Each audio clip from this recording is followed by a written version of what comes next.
Love making them. I think that they are, like, very rewarding to make. But it's really difficult to convince people to watch them. They're,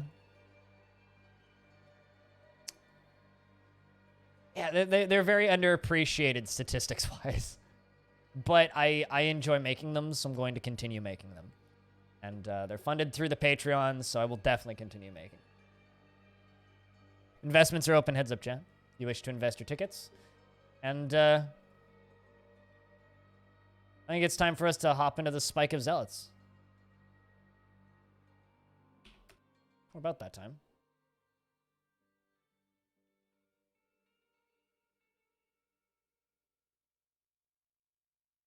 So the spike of Zealots being Region 18, Slozgo Ozpaz. I think this might be the last round we do on this fort. Today might be. And we might also start a new fort today. This fort has been an experiment, and an interesting one at that. Although, we'll see, because I do still have some goals I would like to try and achieve with this fort. So, long story short, this isn't the world that that video takes place in. This is a different world. This is kind of my weekday world, and then the other one's the community world. But, I might actually turn on my AC. I'm going to quickly start up investments. But I really like the design of this fort. I think it's very nice looking. This fort is designed as a religious fort. So the whole goal is I will only permit entry of dwarves that operate within a specific religion. And everybody in the fort is in the military, and everybody in the fort takes 1 season break a year. It's been interesting kind of doing the more regimented design for a fort, but it's been tricky to recruit dwarves to a religion. They don't seem to really like that very much. So I still have some stuff I'd like to do and experiment with, which I'm going to continue on today. But I've been thinking about it over my week off, and I might not do too much more of this fort. Maybe today or tomorrow. The other little goal that I have is I want to build 2 more temples, so 1 in each cavern layer. I've got kind of 1 in this layer that's being built, as well as some coffins over here for our dead, because many have died in this fort. I've got lots of alpacas down on this lower layer, as well as alpacas up on this upper layer. Yeah, I'm going to go turn the AC on. So I'm going to go AFK for a second here. But can I get a round of beers in chat for the new today in Dwarf Fortress? And you guys can follow Bastet, who's currently socializing down here in this lower layer. And I'll be back in a second.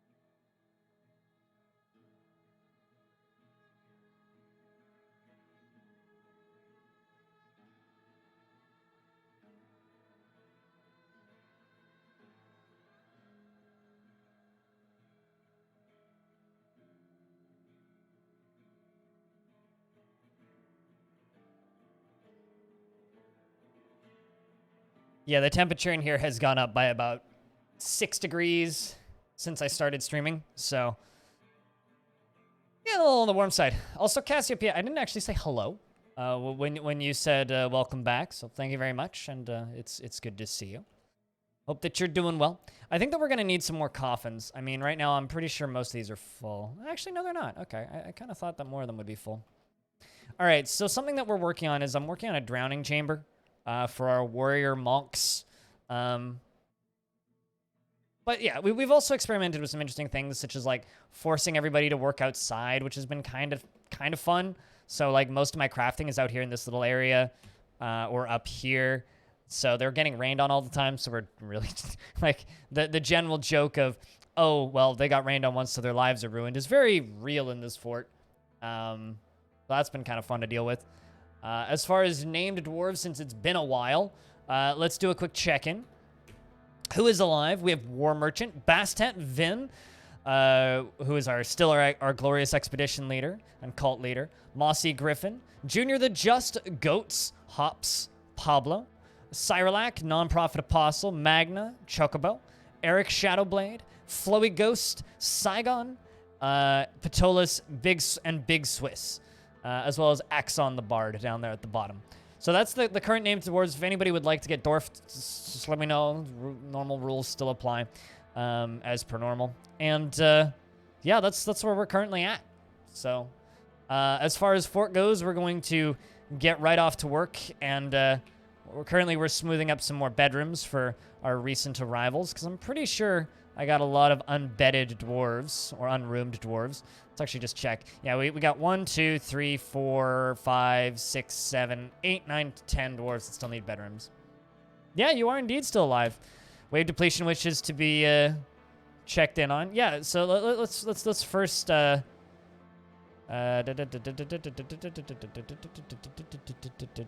is Goats? There's Goats. Goats the Bone Carver doesn't really feel anything after seeing a naked Moldog's dead body. Neither would I. It's just a naked Moldog.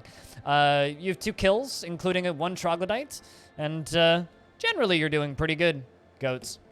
But let's get wave depletion dwarfed. Would you like a stoneworker, miner, a ranger, a crafter, a farmer, or a child, or one of the various doctors that we have? Because we do have a few doctors, as well as a scholar.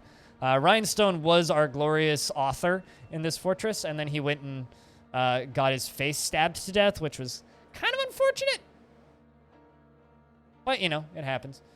It's part of the natural cycle of things, getting your face stabbed in.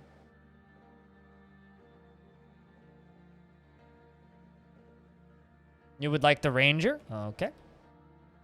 Shortast, the ranger. You're a competent axe dwarf on the side, but your day job is ranger. You appear to be doing a lot of hunting of Moldogs.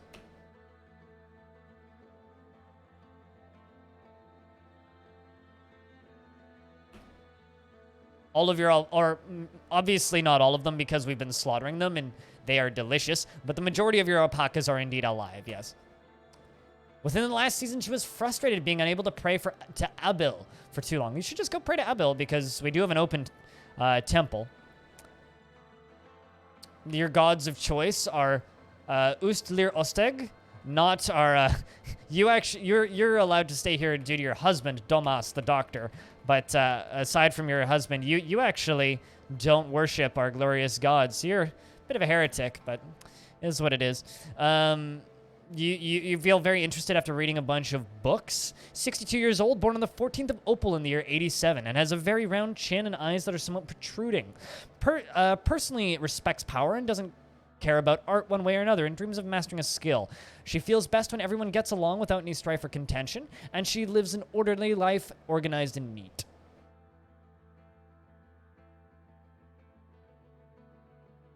Their long necks do indeed amuse your dwarf. And she is not inherently proud of her talents and accomplishments, and she rarely feels discouraged. She is grateful when others help her out, and she tries to return favors. She is slow to trust others, and she has an active imagination. She generally acts impartially and is rarely moved to mercy. She has an active imagination, and she generally acts impartially. Yeah, Goats, if I remember correctly, your dwarf likes alpacas for their long necks, which is one of the reasons we gave you the animal training job, if not the main reason. Yeah, alpacas for their long necks. Do you have any pet alpacas? I know I opened up a bunch of them as pets. No, you have a pet blue peacock.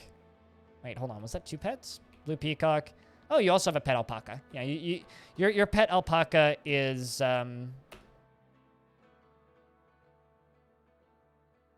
Lycott. Yeah. Magna also has 2 pet alpacas. Also have a pet turkey running around and a bunch of babby alpacas.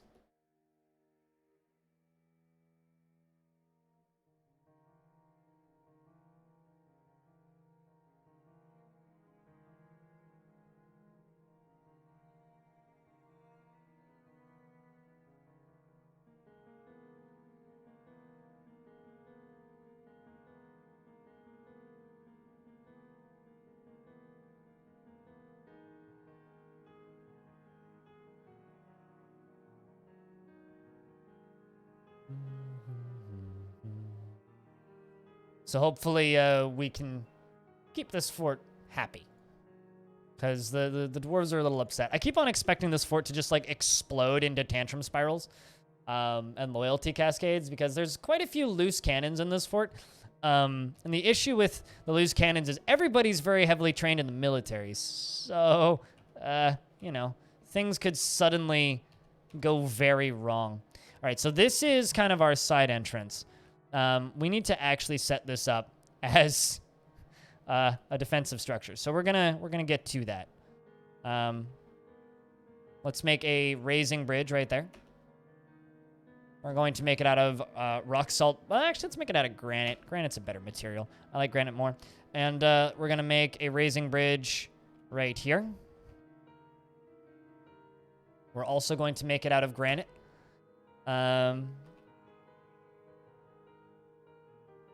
Poor baby alpaca. What's poor about the baby alpacas?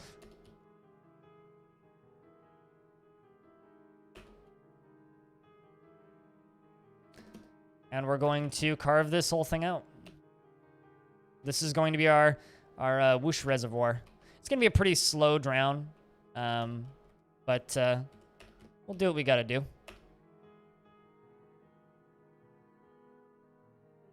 Oh, for bee stings? I mean, the bee stings are what strengthen their hides.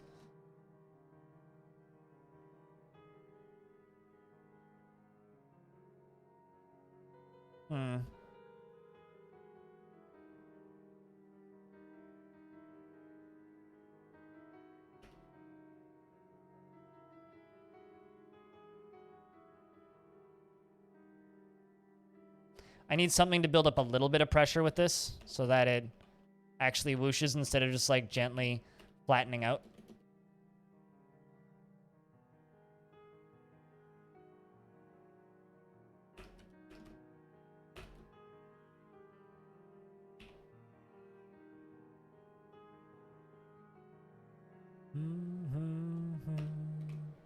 I actually don't know how effective this whole thing will be. Hopefully relatively.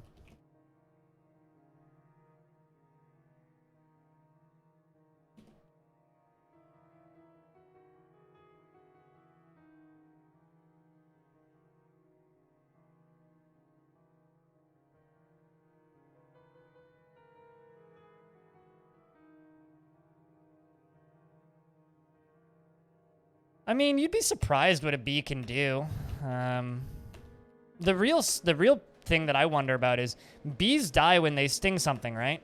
Generally, most of the time, because of the way their stingers are. I do actually wonder if bees die in Dwarf Fortress when they sting something. I do actually kind of wonder.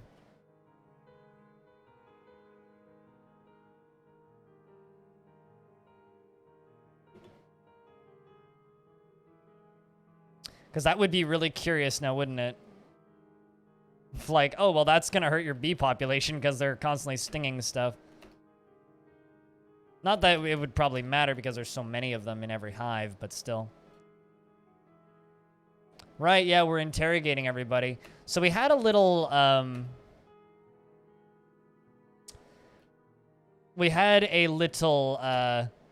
issue. Oh, shit, there's been some disorderly conduct.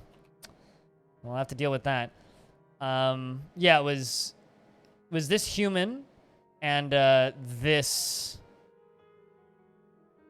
Yeah, it was this human right here. Caused goats and Cyrolac to work together to steal one of my artifacts. We never did get the artifact back, but we did find the perpetrators. Yes, it does. Actually. So if I go up to the hives, live honeybees, 14,471, 14,471, 18,871, 14,471, 18,871, 14,471, 18,482. Yeah, it does. Colony collapsed due to extensive sting. Bees have gone extinct due to excessive amounts of stinging.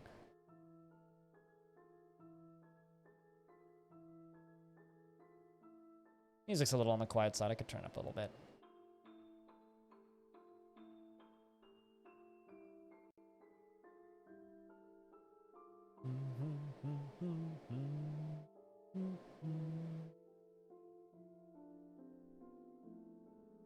So here's the real question. When are they going to go dig? I guess now. There they go. Oh, that's not the too much that DF keeps track of.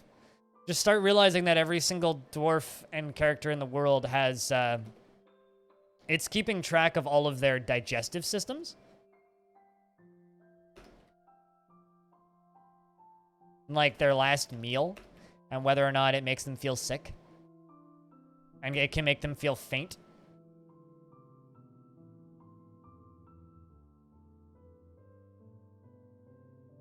A dwarf in your fort really struggles to write a book about individual happiness. Many years he's been pondering the matter. Really? I need to just, like, that might be one of the last things I do in this fort, is just make a whole bunch of scholars and see how many books I can pump out.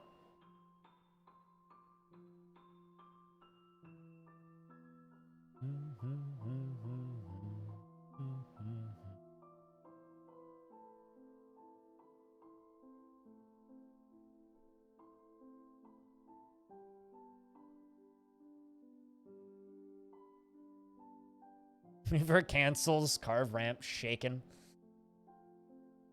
I mean, I try to keep them from getting too shaken. Too upset. Too traumatized. Doesn't work. We also have... Eric Shadowblade.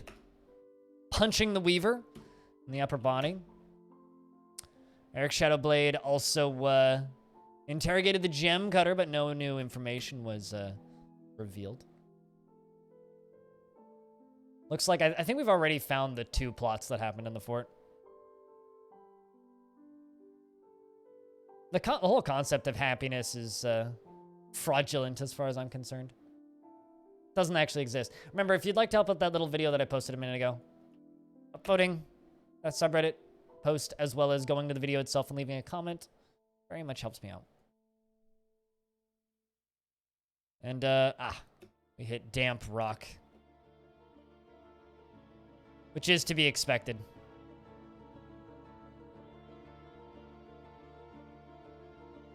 I'm gonna have to just dig underneath it.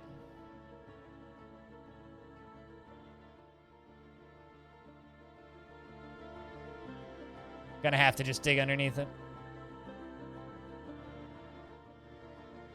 Trying to balance my audio over here. Kind of sad. I was hoping that I'd get this done before winter ended, but the river only freezes for a short period of time in the middle of winter, so it's not exactly the most helpful thing in the world, unfortunately. The Hall of Treaties has many members in the Spike of Zealots, and now requires a guild hall. Well, it's the Craftsdwarfs Guild. Well, we can do that without too much of a problem. Unib cancels clean, reason throwing a tantrum. Well, looks like we got more for the prisons.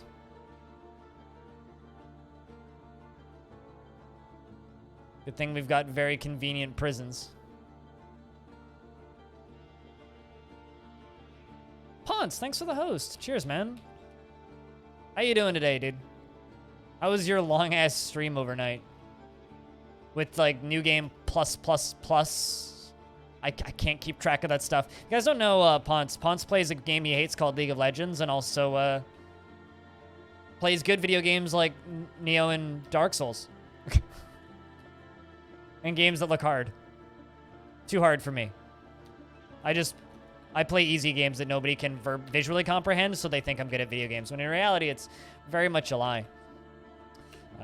Very tired. I mean, that's fitting. You were on for what? 6+ hours? Guys, go check out Ponce. Ponce is good people. And he doesn't give himself enough credit for literally anything. So, go hang out with Ponce. He's good people.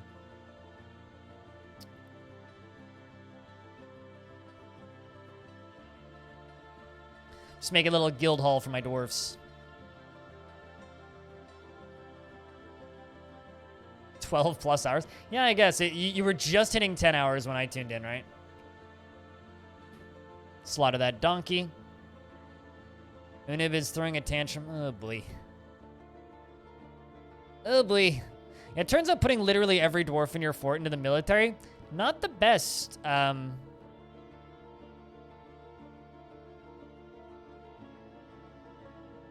There's a dead dwarf in the library. It turns out, like, literally just putting all of your dwarves in the military, not the greatest for their mental health.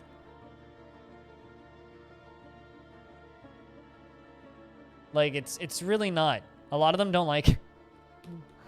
I mean, I knew that, but I was kind of hoping that they'd be more mentally fortified than this. Turns out not to be the case.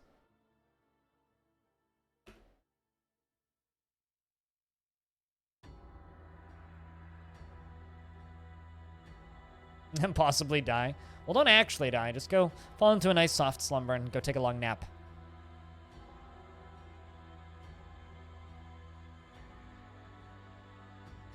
And then we'll see you when we see you. What kind of ore are we digging up here? More cassiterite? Yuck. Yuck. But go get some good food.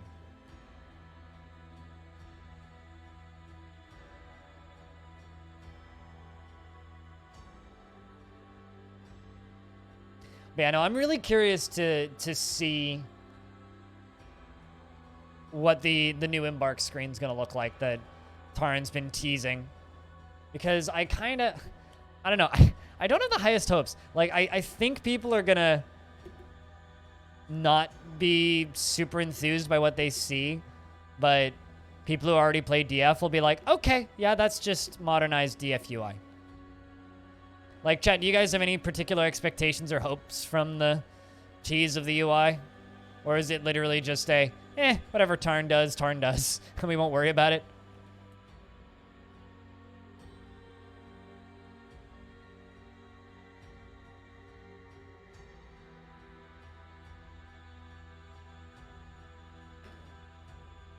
And, I need Floodgate, Rock.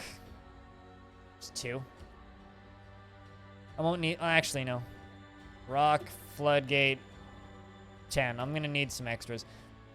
Although I'll probably just use bridges for drains, but we'll see. Haven't actually decided how I'm going to drain this yet. Haven't actually decided that bit yet.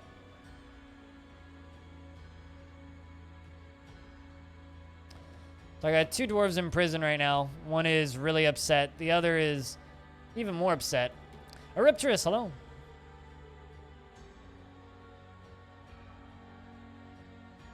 Game changing and basically play the game free. I mean, the game already kind of plays itself once you know what you're doing. Let's be honest here.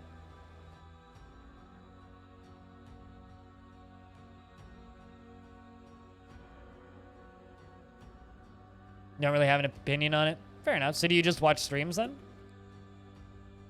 Marty?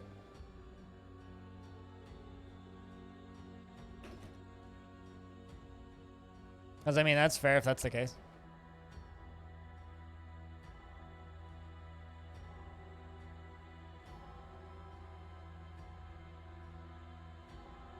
Because I'm well aware that there's plenty of people who, like, draw fan art, write stories about Dwarf Fortress, and don't even play the game. They just get it from the few people who do. I'm actually, like, really curious, like, I want someone to do a big old poll of, like, what percentage of the Dwarf Fortress community actively plays Dwarf Fortress, and what percentage of it is just, like, spectating the people that play Dwarf Fortress. Because I feel like the spectators number is, like, way higher. Like, how many people consider themselves to be, like, a member of the DF community without actually playing? Because I know Tarn Adams has the running joke of, well, there's the play testers, which are the few people that actually play, and then there's the actual players who just witness. SS13 is a tricky one. I really want to get into SS13, and I've wanted to get in. Like, that's actively a game I want to play, but it's gonna be a hard one. It's gonna be a hard one. It's on the list though. Oh, Saigon has been taken by a Fey Mood, a scholar. And there's vomit everywhere, so nothing has changed. If you had a better computer? Okay, so nothing's really keeping... It's just, like, hardware that's keeping you from playing? Well, that's fair. Okay, you've claimed a Leatherworks, Saigon.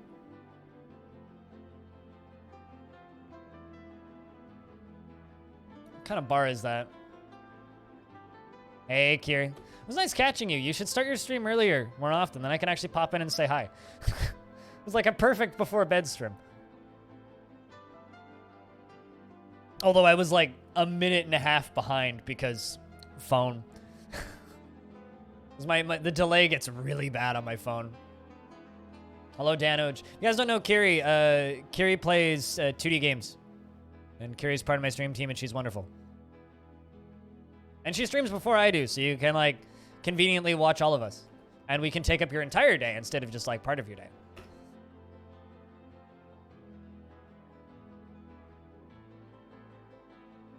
It's a bit too early for you. I mean, yeah. Today I got up a bit. 7 a.m. is, like, kind of my good wake-up time. Like, that's a good time of day for me to get out of bed. But the whole, like, waking up at, like, 5 to watch F1 is a little,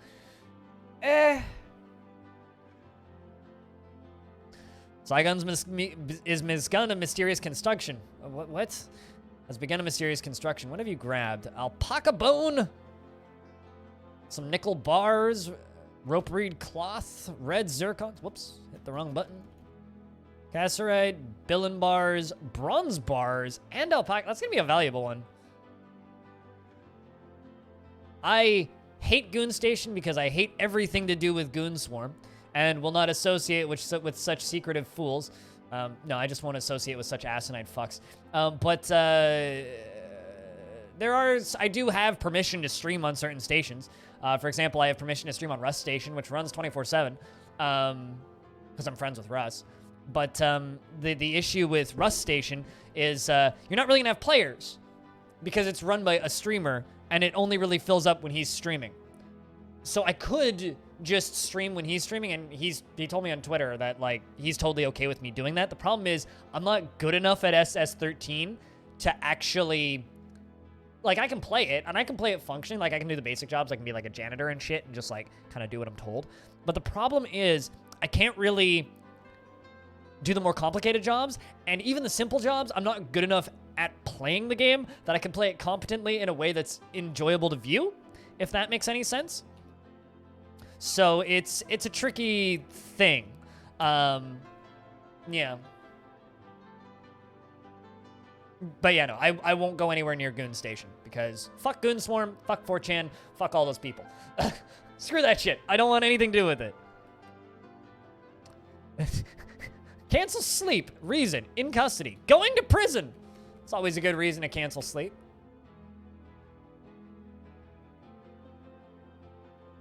Oh, are you interrogating? Yeah, you're just interrogating. Nothing major.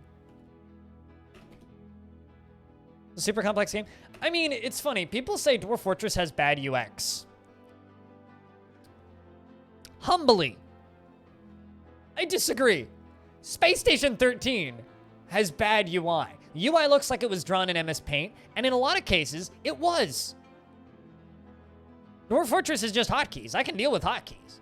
But, like, clicking MS Paint buttons in fucking... in a user interface that was designed in Windows... for, like, Windows 98 or 2000 internet, it's... I don't know about that. Yeah, goon. Anything that has the word goon is basically like saying the 4chan club, right? So, yes. And Goon Station is also widely hated and known for being a bunch of obnoxious fucks, to the point where, like, people that I know that play SS13 won't go anywhere near that server. And, yeah, people stream on it. I wouldn't stream on it.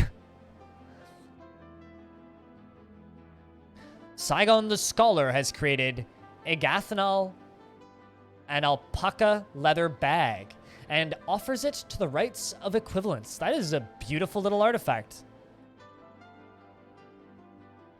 It's worth 49,200.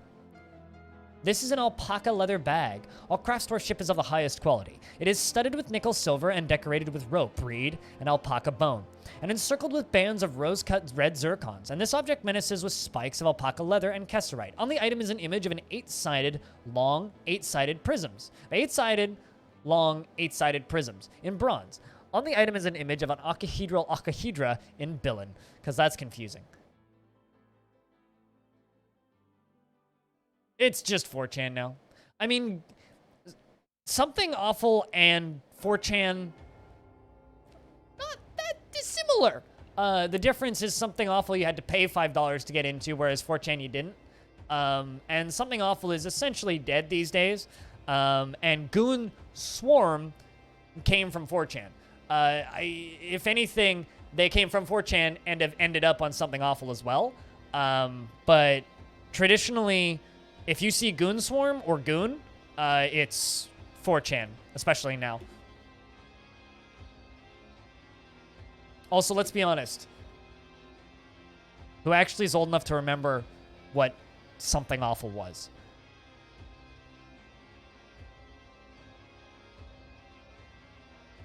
Yogg Station seemed way worse. Keep in mind, Yogg Station is probably populated by 11-year-olds, though.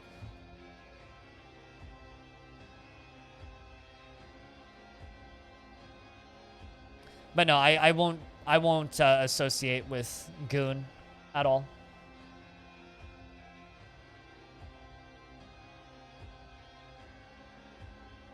Those guys are the cause of more belligerent racism and bullshit on the internet than kind of a lot of other people combined.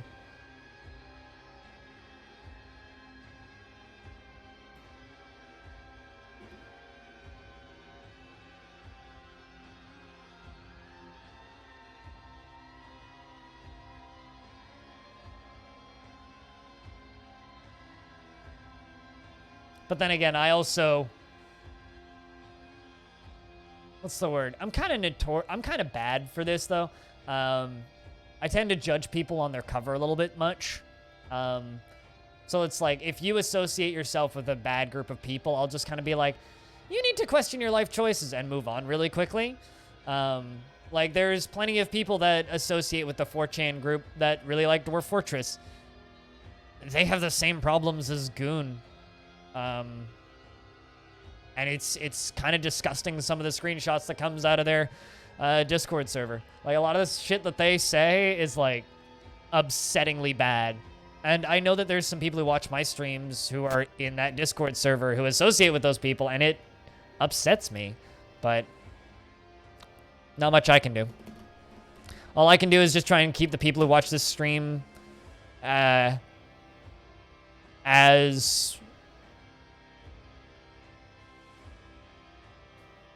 positive as possible. Like, I'm not the most positive person, but, like, bigotry is something I have zero tolerance for. Not accepting people is something I have zero tolerance for. Not being kind to one another is something I have zero tolerance for.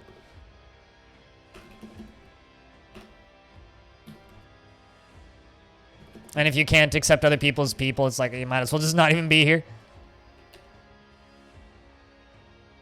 That being said, still very interested in SS13, and I really want to get into that game proper. Basically, the only way to really stream SS13 is to have your own server or have a whitelist only server that is heavily moderated, where the only people on the server are from the stream that's watching it. That's kind of the only way to really do it. Used to go on 4chans for archery, RPGs, and Dwarf Fort from TG, but I haven't been there in years since I got way too toxic. I used to spend quite a bit of time on 4chan when I was younger and edgier. Back when I was a problem to society, I used to spend quite a bit of time on 4chan. I'm actually going to put that, I need a pedestal. I'm going to put that artifact that we just made into the Craftsdwarfs guild that I'm making right now. How many doors do I have? Plenty. But yeah, no, I agree. Like, it's not, here's the thing. 4chan has always been a toxic nightmare. I just grew up and started to realize how much of a toxic nightmare it was. Eric Shadowblade is at the very least getting much better at interrogations, so there is that. So it's like, you know, a lot of that stuff, it's like,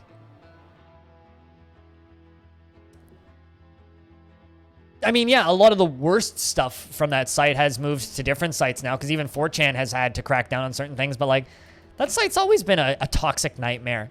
And I was less mature at one point and didn't realize that.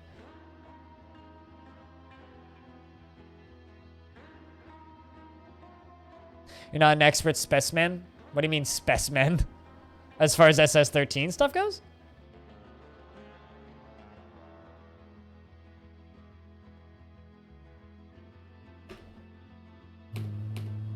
I'm currently interrogating all of my dwarves to try and find any other leads to get my artifact back.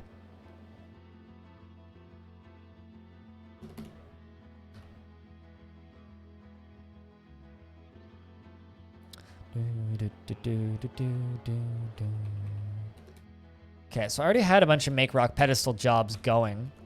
Are those jobs all suspended? Ah, no, they're stonecrafters. Okay, what about those choirs? Ah, so they're just making the choirs first. Gotcha. I mean, that's fair, goats. Like, here, I'm gonna give you guys a little list, to those of you who are watching, of games that I would love to get into, but are either intimidated or scared that people wouldn't want to watch me play them. Space Station 13, or have various other small reasons to not get into them. Space Station 13, DCSS, Dungeon Crawl Stone Soup, Aurora 4X, and Stalker. Call of Pripyat, Shadow of Chernobyl, all the Stalker games, really. Those are kind of like all of the ones that I'm interested in. Might be able to do SS13 as a pre-recorded thing and shape it into something with editing, but live would probably result in a hot mess. Hey, Scoundrel. It's good to see you. If you guys don't know Scoundrel, Scoundrel also plays the Dwarfs and has a tendency... Like, you know, I've watched Scoundrel a number of times, right? I genuinely don't believe he actually plays Dwarf Fortress. I don't think I've ever seen him unpause the game. He just talks with chat, and it's some of the most entertaining radio I've ever encountered. You should watch Scoundrel. These good people. You'd watch DCSS. Yeah, I'm sure out of all that list, I think DCSS would be good to get into. Dungeon Crawl Stone Soup is the game's actual name, yes. No, it's not a community joke. Dungeon Crawl Stone Soup is the name of the game. It's the best name of a video game. No pertinent information was revealed. I'm a stand-up comic? Wait, am I making you laugh? What have I said that's funny?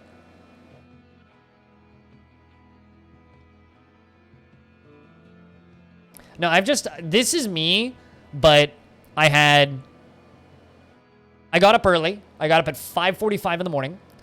I had 3 cups of coffee during the F1 race.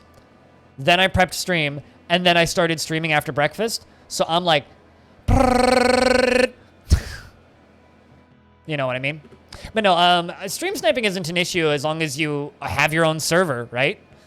I mean, there's always going to be elements of kill the streamer or bully the streamer, but that's just any multiplayer game, you know? That's just going to happen with any multiplayer game. As long as you kind of have a community of people that realizes that this is a whitelist server and you have to kind of not be a dick for the sake of being a dick, or you're gonna, like, if you're just ruining everybody's games, you're gonna get removed. And that's the case for Rust Station.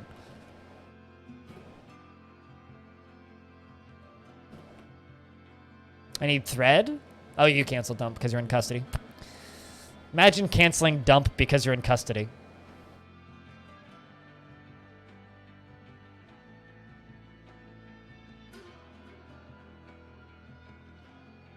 I didn't know that. I just learned something, Cassie. Cool. Yeah, stream sniping is a thing, but I wouldn't be too worried about that, Marty. Personally. Like, that's not something that would bother me. It's not something that bothers me at all. I'm not worried at all about stream sniping. I mean, right now, like, I'm kind of... Oh, also, Star Sector. It's another one I want to get into. Although Star Sector, I'm gonna be that guy. Kind of just want to wait for it to be done. Met with the subject. Attempted to make intimidating remarks and misjudged the character. Also nothing else. I hope that you're getting better intimidating skills.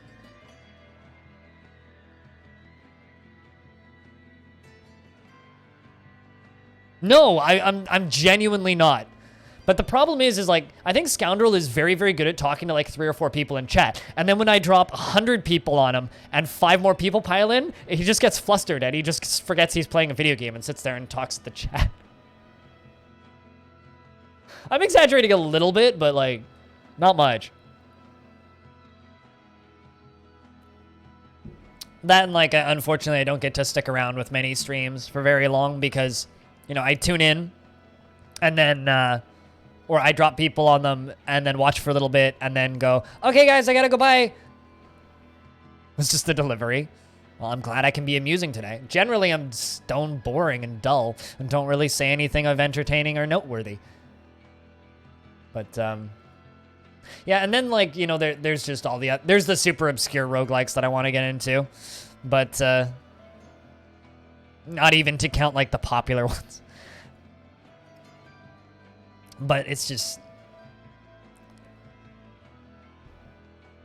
It's called self-deprecating humor.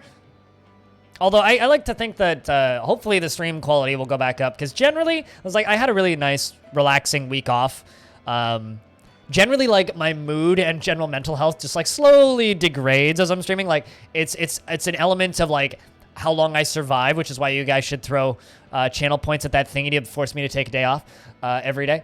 Well, maybe not. Every day you throw the channel points at. We're 2% to the goal to make me take a day off.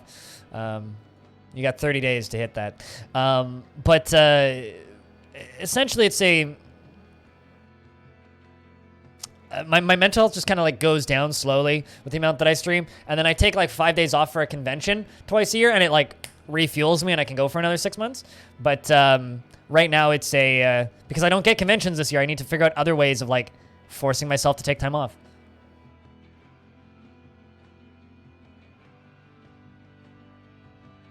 Yeah.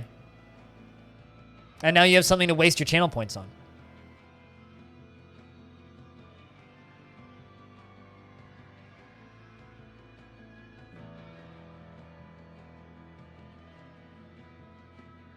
But yeah, I'm going to run one of those a month, and then whenever you guys fill it up is going to be the day I take off. Just whatever the next day is. Unless the next day is my day off. And the one day I won't take off will be Saturdays, because I don't want to miss a community day. Kind of want those to do a thing. You call it spending hard-earned channel points on a good cause of blind not redeveloping his old drinking problem. Basically is what it is. I know, it's a daily max of 2,000. It's only 1 million channel points. I might increase it next run, but we'll see. Save Sloth, what's up? It's good to see you. I mean, right now I take 1 day off a week, right? And that 1 day off, I spend most of the day editing. So it's like, if I take another day off,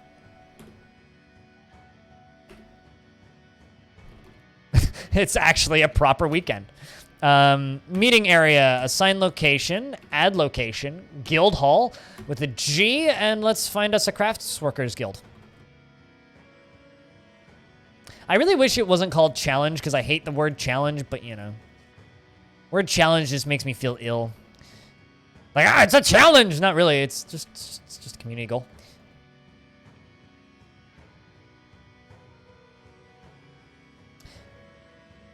No. I'm mostly joking about I've never really had a drinking problem. It's more just I don't drink as much anymore and I miss my alcohol. I miss my beer. I like my beer. The pick of trades.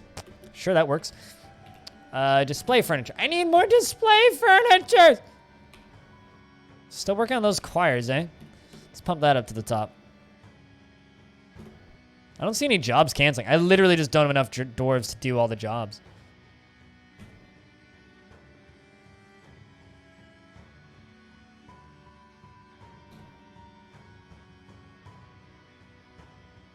Also need to brew more drinks.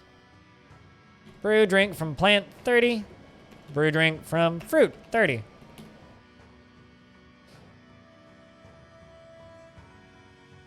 I did have a caffeine problem for a while there, but I don't think I've ever really had an alcohol problem. Nice emotes you got there, Danoj. As they say.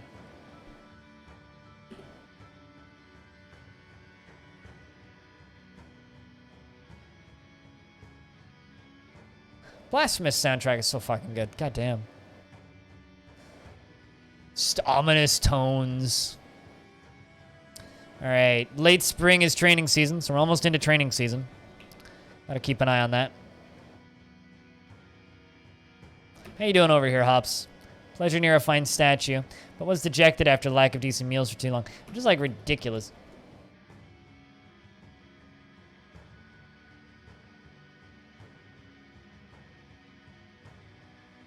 Oh shit.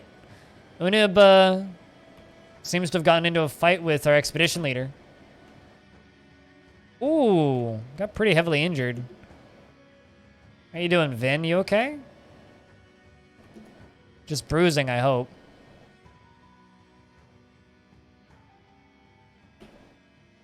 Upper arm is bruised. Yeah, nothing major.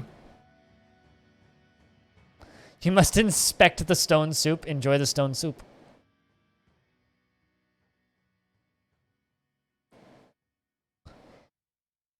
But yeah, no, there's way too many games that I look at where I'm like, I want to get into that. I want to learn to play that. Or that looks like fun if I could put the time into it.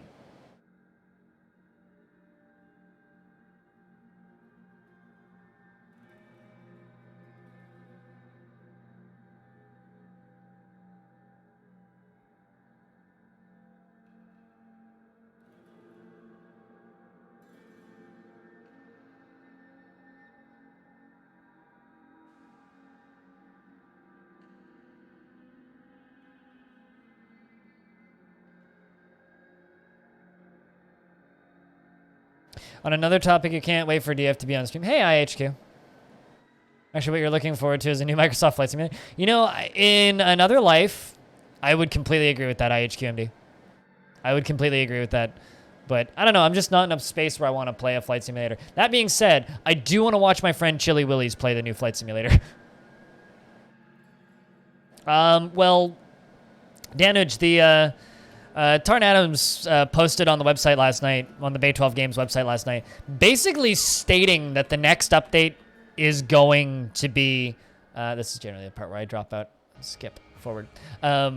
The next post that they post on the website is going to have screenshots of the Embark UI. So we're going to kind of get a taste of what the Steam UI looks like. And then he's going to go back to working on the in-game UI. Yeah. So we're going to see the Embark UI in the next update. It's just on the website. So, okay, so we got some migrants. Let's see who we get. You worship the wrong god. Can't let you stay. Go to Mirrored Glaze. Goodbye. How about you? You're a child. Did I expel the wrong person? I think I did. Whoopsies. Vakar the Stonecrafter. You also worship the wrong deity. You also worship the wrong deity. I think this is probably the last time I'm going to try and do a fort like this, because it's brutal.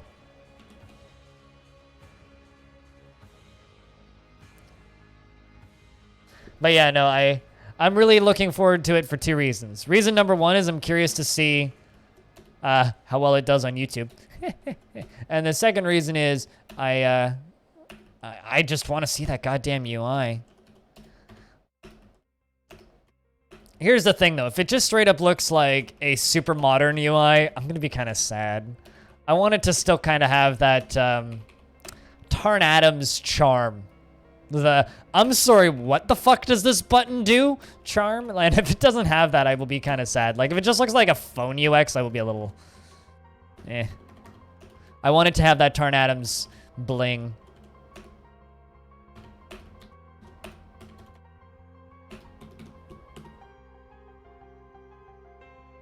So I'm curious, as are most of you most likely to see what it looks like, but... Are we shearing these alpacas right now? Shear animal. Set that to 0 until it cancels, because I got a ton of alpacas. But HQMD, how have you been? It's good to see you. Hopefully you didn't miss me too much.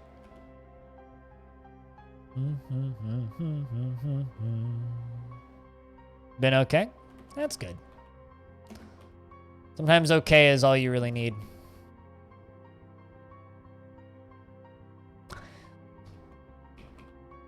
Yeah, it's been hot on and off. We had like 2 really cool days in a row. Like yesterday and the day before were super cool, but today it's again, it's back up to the 30s. It's which in comparison to a lot of other places isn't so bad, but for here it's like our houses and apartments are not even remotely designed to deal with that kind of heat, so it's brutal. Because like, oh, I don't have AC in my building at all. My hallways don't have AC at all. The only air conditioning I have is like the separate like standalone AC unit that I put in my apartment. So actually, you know, just functioning is difficult. But you know, it is what it is, and we do what we got to do and survive.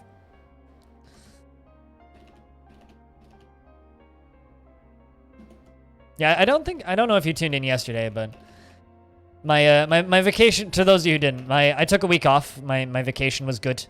It was very relaxing. On the last day of my 5 days off, I got to see my grandmother, which was kind of difficult because she's getting some early onset dementia.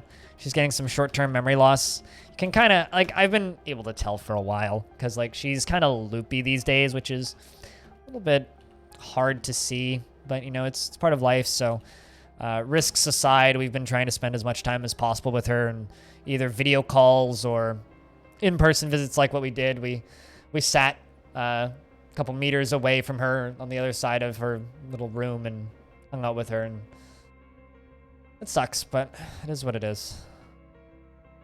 Live in London, UK. Okay, so you're it's like almost the same as here then, temperature-wise too.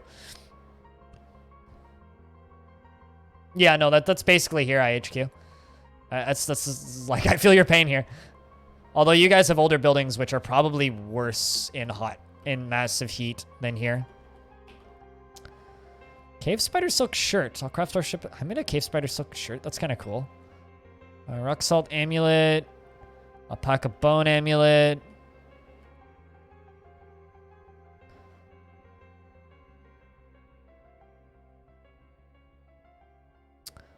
I've got so many scrolls and inquires.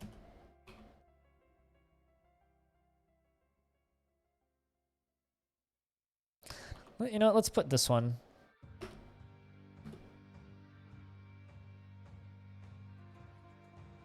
Oh, that is awful.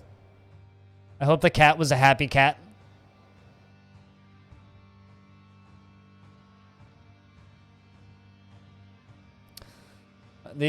Fortunately for me, the only recent death in my family is my one of my mint plants decided to wilt and fall over, and I think I might be able to resurrect it. It's kind of like coming back a little bit, but it's pretty brown these days. The heat wave kind of just made it go kaput.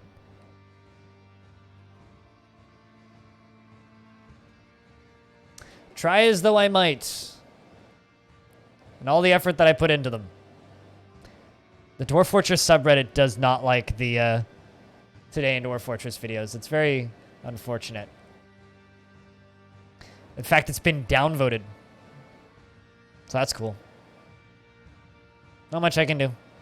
Heads up, chat room, the investments are open if you wish to invest your tickets. Stone soup is very interesting. In fact, it's one of the best.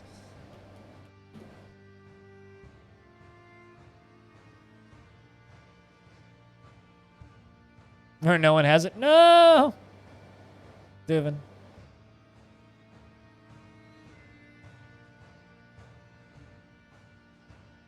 Almost 15.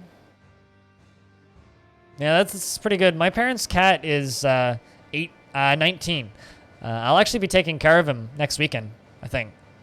Yeah, next weekend. Friday, Saturday, and Sunday I'll have him. Because my parents are going to go visit family, so while they're gone, I will have the cat. I will have a cat for the weekend, so that's going to be interesting.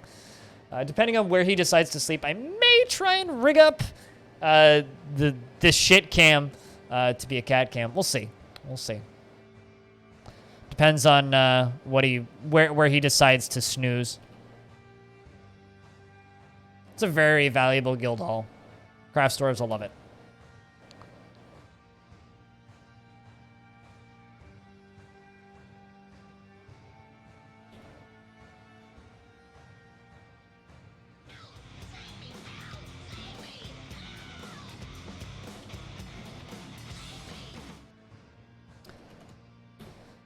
Zope, thank you very much for keeping that Prime subscription alive for a 10th month.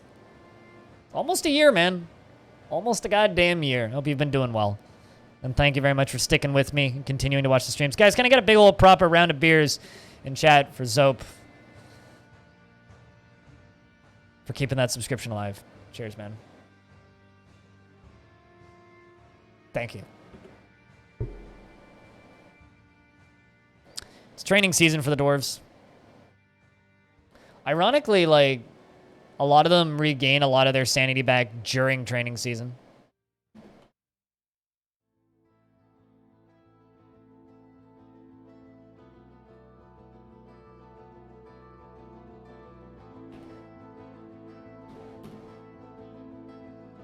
So how's Cyclone doing? I feel like we mostly chit-chat on the F1 days. Hey, Patolus. Baby Patolus, before you ask, is a child of the ripe old age of 12, about to become an adult. Yeah. You have two younger sisters, by the way. You exist. Yeah, I know that feeling.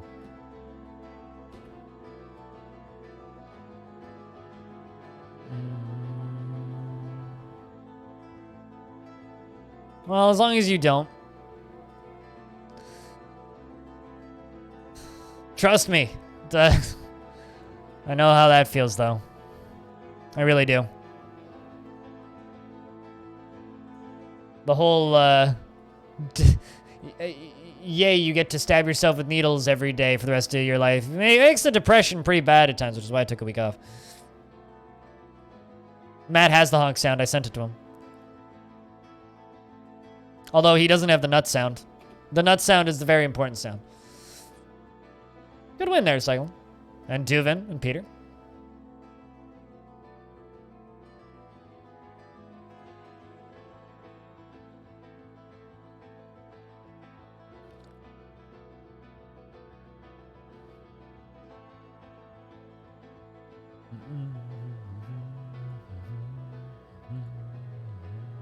Uh-oh. This is what I'm worried about. That right there. Tantrum. Ooh. Is it still just the one?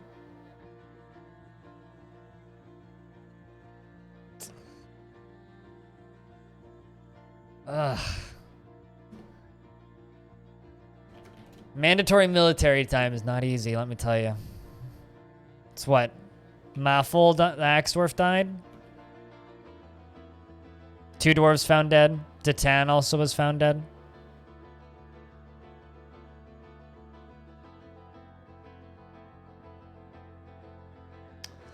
It's tough, man. Look at all of that disorderly conduct, Christ. Unib, you are going to prison for a long time.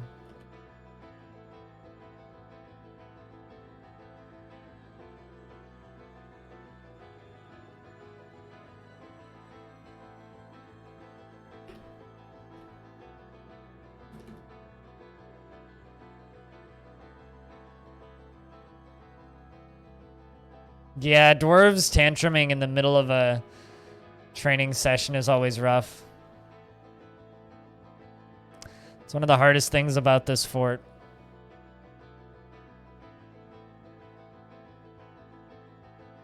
Beat criminal. Come on, Eric. Do your job. Go beat the crap out of that criminal. Wait, did you not get a prison sentence for that? 85 days in prison. There you go. Good lord.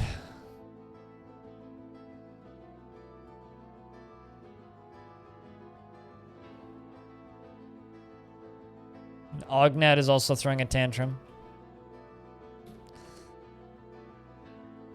Question is, where are you?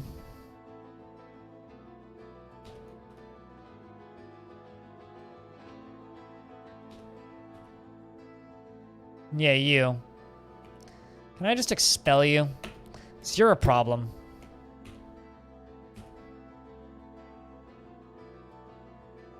Yeah, you're leaving. Get out of the fort, you crazy fucking dwarf. I don't need any more death.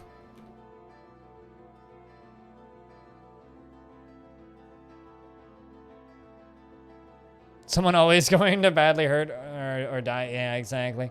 I mean, it's not every time that people die, but a large number of times, whenever fights break out, someone's going to get wrecked, unfortunately.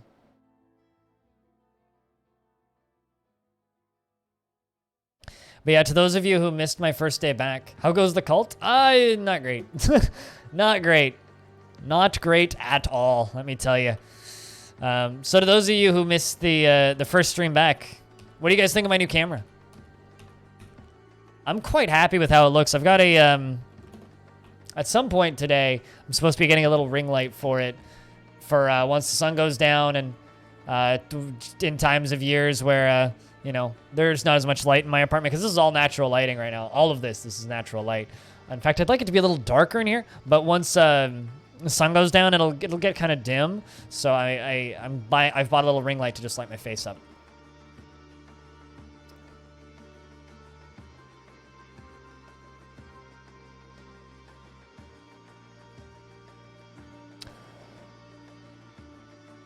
Because I really have the people who support the Patreon to thank for that. Also the people who watch the YouTube videos and don't block ads, because those two are the revenue sources that paid for the camera.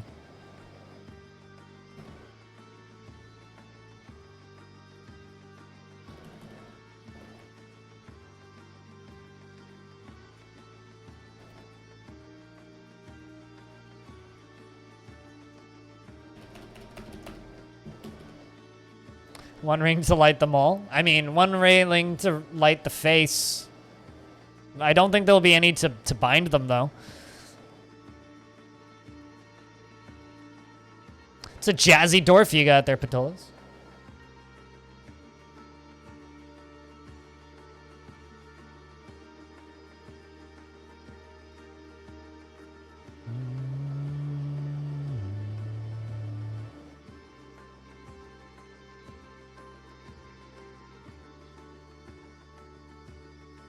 But yeah, if you guys want to help me out and help out the Today in Dwarf Fortress video that I premiered on stream today, interacting with that Reddit thread in any way will really help. It seems like the subreddit unfortunately doesn't like my posts that much these days because they just kind of get ignored in the grand scheme of things, which kind of sucks because I try my best. I'm not sure what they want me to do differently, but having the lightness blind them. Yes, the lightness will indeed blind them. Or blind me more than I already have been.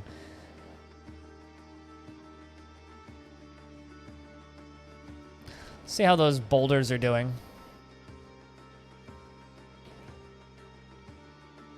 It's getting there. Slowly.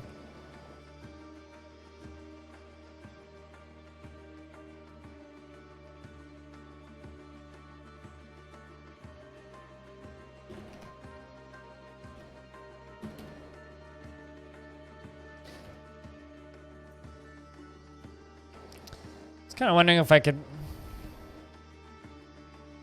Can I make 10 scroll rollers?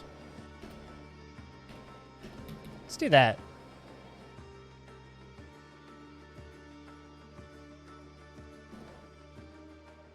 Let's request a trader at the depot. . 'Cause '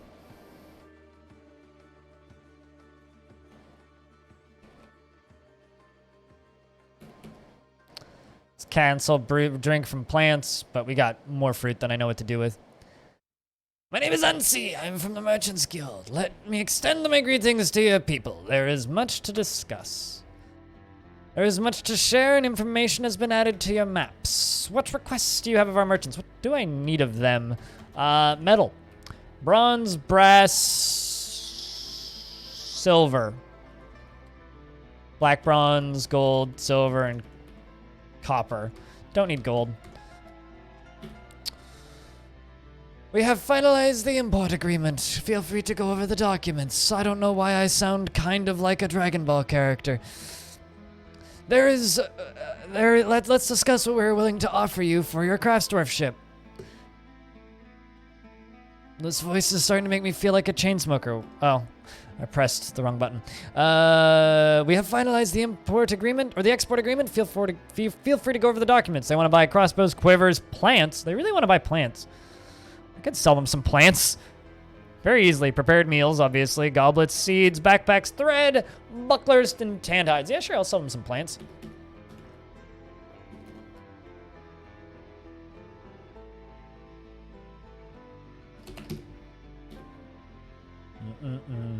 All right, so while they deliver that stuff, I'm going to accept that my coffee drinking is a problem and go take a leak. Can I get a round of beers in chat? I will be back in a minute.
What's its value? That.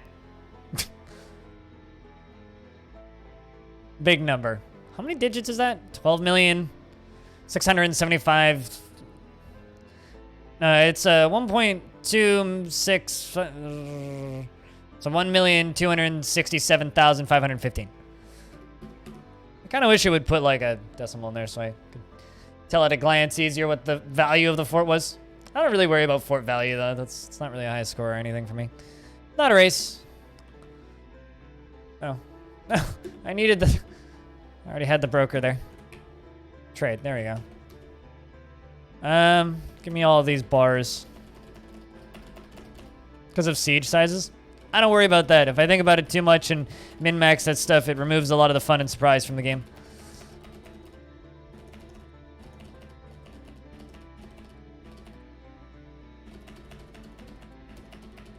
But then again, I'm not much of a min-maxer at all. In the slightest.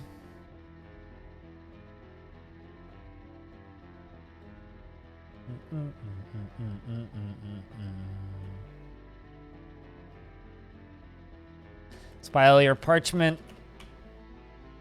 and books. Kind of wish that there was actually uses for cauldrons. Like, I wish that we could make cauldrons and stuff.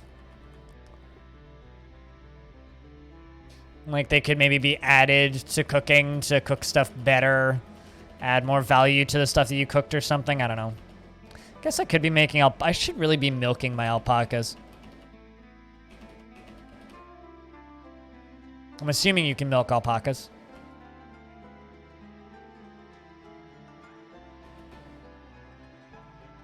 Although who knows, frankly.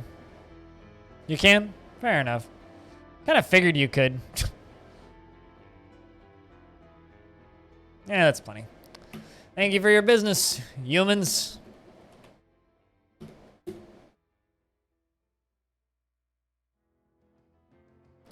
Got a mascot when you were playing. You captured a Cyclops. My other fortress has a bronze Colossus in it. Which is pretty good. As well as an Etten in a cage currently. But, this one, not so much. This one was kind of an experiment, which is rapidly showing its true face to be a failed experiment. And he just started fleeing in terror. Yeah, Cyclopses are kind of big old babies.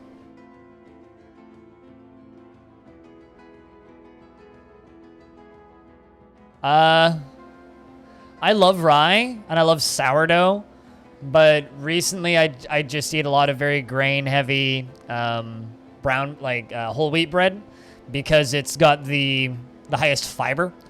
And rye and sourdough have lower fiber, which means I can eat more while injecting less insulin, which is important for me these days. Oatmeal brown. I like oatmeal bread. Oatmeal bread is very tasty. How's the religion doing? New today in Dwarf Fortress up, though. Stone, if you missed it. Although you may have seen it on Patreon yesterday. Comments, likes, and everything help for the algorithm.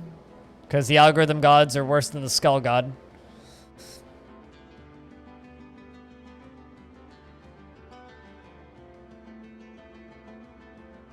Oh, I see. I'm smelting the wrong kind of ore. Mossy, what are your jobs right now? I need more furnace operators. There you go. He's 200 times the size of a goblin. He didn't even try to attack them. He just got annihilated. Have you ever had like 100 pins poked into your ankle? It fucking hurts, man. And that's the same for that poor tall boy. I had a flying forgotten beast bird once spawn in. I'm like, oh my god, this thing's got webs. It's flying. It's gonna just annihilate this whole goblin siege. Or not beast, desert titan. And it just flew in and just got wrecked. Like, just dive bombed in and just all these bolts just came out of nowhere and just puckered it full of holes and just fell out of the sky. I was like, well, that was anticlimactic.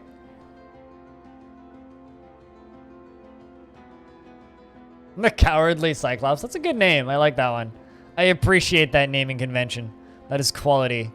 RAM enthusiast. Also, RAM enthusiast. Are you a RAM enthusiast as in, like, PC RAM? Or are you a RAM enthusiast as in, like, a RAM? Or are you a RAM enthusiast as in a Dodge Ram? I'm trying to, like, understand a picture in my mind of the kind of person that you're describing. Is there an angry ram on YouTube? Because that's news to me. Of the animal angry ram. Okay. I'm just curious, because there's so many potential possibilities.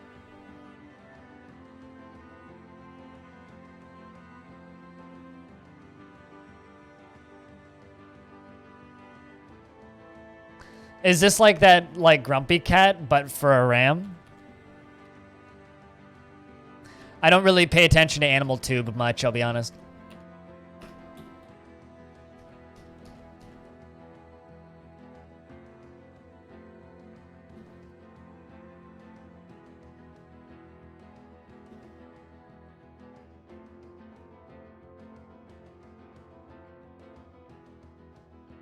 Speaking of famous animals that died, R.I.P. Grumpy Cat.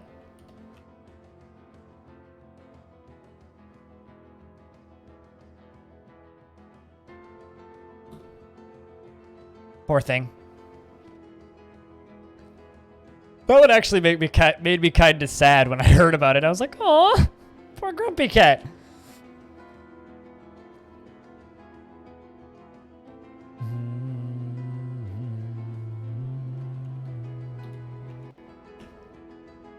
Nothing interesting, and nothing interesting.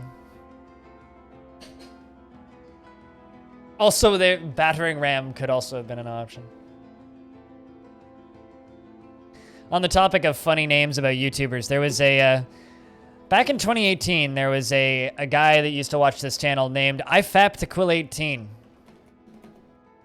Ooh, you're a metal crafter. Are you any good, though? Wrong god. Can't accept you. You don't worship our Lord and Savior.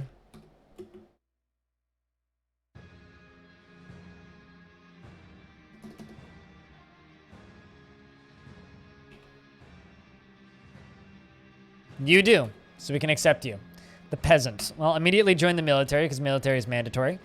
And I need more stone crafters.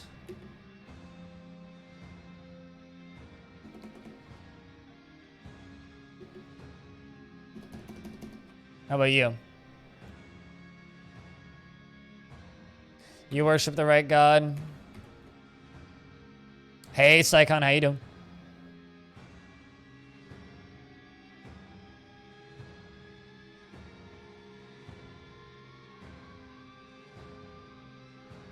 He was streaming like yesterday. He's been streaming a lot of Aurora 4X. The thing with Quill is he streams for like an hour and a half, 2 hours, like maximum. Like that's my intro. So it's like the people who complain that I upload too much to YouTube and are like, oh, you should only upload like hour chunks. It's like, well, I stream full time. If you want me to do the Quill 18 thing, give me 400,000 subscribers on YouTube and then we'll talk about that. Also, I don't know why I'm in this person's name. It's just looking at this. Yeah. This is where I need to go. I need more furnace operations and then put you in the military. But anyway, that guy's username made me super sad because he got banned for having an inappropriate username. And it was just one of the funniest names ever for some reason to me. Like, I found it way too entertaining whenever I saw his username. Like, we got so many good chuckles out of it, and he was a very good-humored person. Got completely IP banned from Twitch just for having the username. Like, you'd think that they just, like, let him change his name or something, or just, like, be like, yo, we're forcing you to change your name. Here's a generic McGeneric name. They're like, nope, you're banned. To this day, it still kind of makes me sad. Yeah, they IP banned him for having that username. And, like, I used to see him in Quill's chat. Like, he would just participate in the chat like a normal person. You think that's a bit extreme? Like, Christ, man. Psychon! Thanks for the $10. I have an important question. What side are you putting that into? I just remembered I forgot to put the $1 into shave. From my friend Spitalier. Thanks for the 1,000 bits. The $10. Cheers, man. Thank you. All right, you're a Mason, but do you worship the right god? I didn't check. No, you don't. I have to expel you. Oh, your child's not present. Well, shit.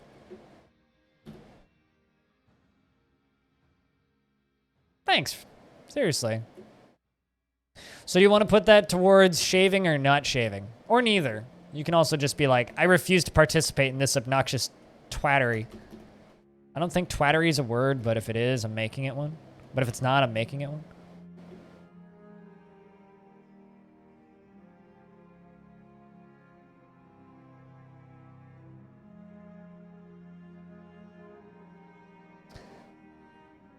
So there was kind of a pretty large profile situation a little while ago. There was a longtime user and relatively well-known moderator for a lot of Twitch streams named Coffee Whore. Spelled the way you'd think, except with in horror, instead of the word horror, it had a 0. That was just his username, and he'd had that username forever. Which is kind of a funny username. You know, like, like let's be honest, coffee whore. Doesn't really bother me. Well, then if you want me to be happy, I will put it into the shave goal, just so that it gives Grow Beard some sort of competition. Because right now, everybody's just throwing money at the Grow Beard thing. But thank you, seriously, for the 1,000 bits, Psycon. And I'm glad that you like the streams. But anyway, his username was Coffee Whore. And he was very well known as a moderator and just as someone who was super nice and had been around Twitch. Like, he had a 2008 account. Like, this was an old Twitch account. And then out of nowhere one day, he just got banned for having an inappropriate username. Around the same time, iFaptical18 got banned. Like, a lot of usernames just got banned.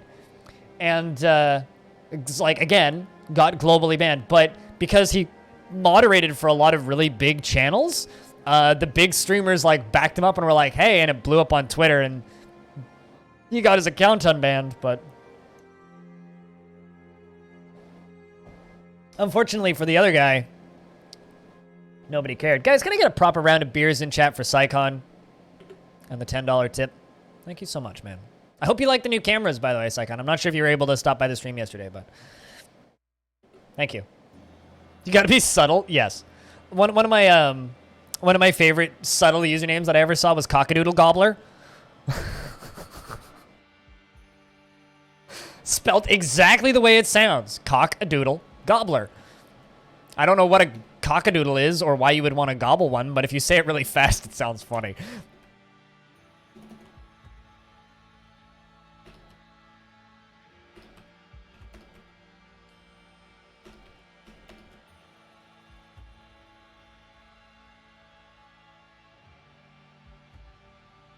Yeah, I picked up a GoPro on my time off. And so this camera, the main camera now, also the camera's at a different angle. I used to be facing that way, or rather, I used to face this way, but now I face this way. Then this one, the record/tapes cam, is the one that used to be on my face, and this one's just shit. So I made it intentionally more shit.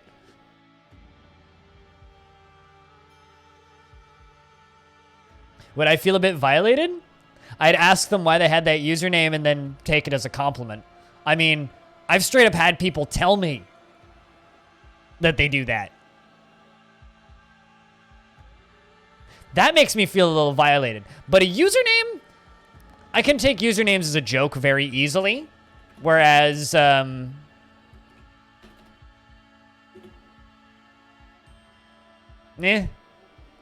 particularly. Like, if they had that username and also were extremely creepy and annoying, then yes, sure. But if they just have that username, not really.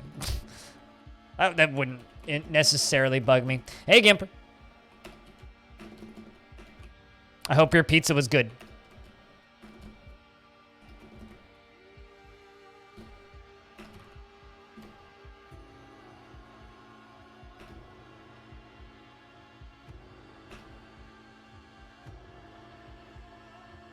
This stream has an appeal that you didn't know about? What, just... Are you starting to discover the appeal of my stream? Is that what you're saying? Or you're just like, this stream has an appeal that I didn't know about, and this is not for me! It's one of the two. Generally, people either find me absolutely fucking utterly repulsive, or they enjoy what I do. It's one of the two, and there's generally no line in the... They either absolutely hate me, or they're like, this guy's fucking brilliant. Also, I've been streaming longer than most of the biggest people on this damn site.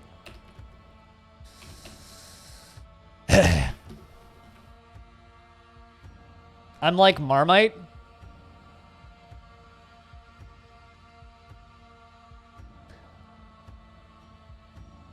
I don't know how I feel about that.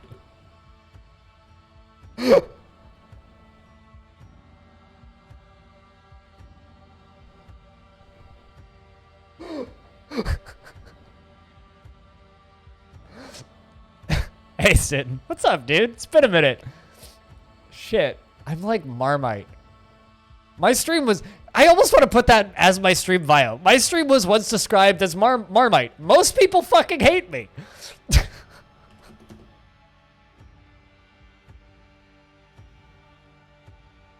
I don't know why I find that so fucking funny. Flowy Ghost has been taken by a Fey Mood. I was once described as Marmite by a Twitch viewer. Still not sure how I feel about this. Trying to think, what's something that's like less divisive than Marmite? You also watch my streams. Coincidence? I think not. I've never had Marmite, so I don't know if I enjoy Marmite. You've claimed a carpenter's shop, Flowy Ghost. It's just a possession, so no legendaries. It's good to see you sitting. Glad you're holding up. Thanks for the 20 cents, Silver. Cheers, man. What are you looking for, Dwarf? Probably bones, I'd assume. Yelp.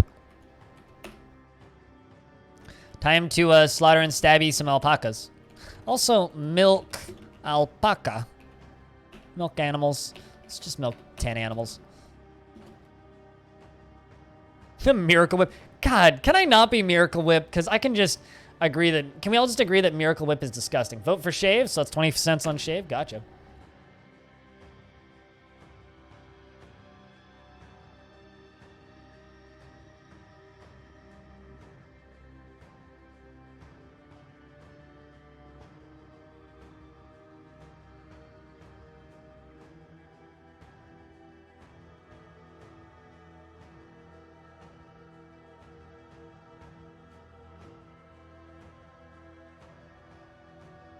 You like Miracle Whip? I'm not. I don't really like Miracle Whip. But then again, you know, it still fits the analogy, right? I mean, I would describe it like peanut butter, because like I hate peanut butter, but lots of people like peanut butter for some messed up reason. Off topic, or self-promote if it's your own. Either of those work.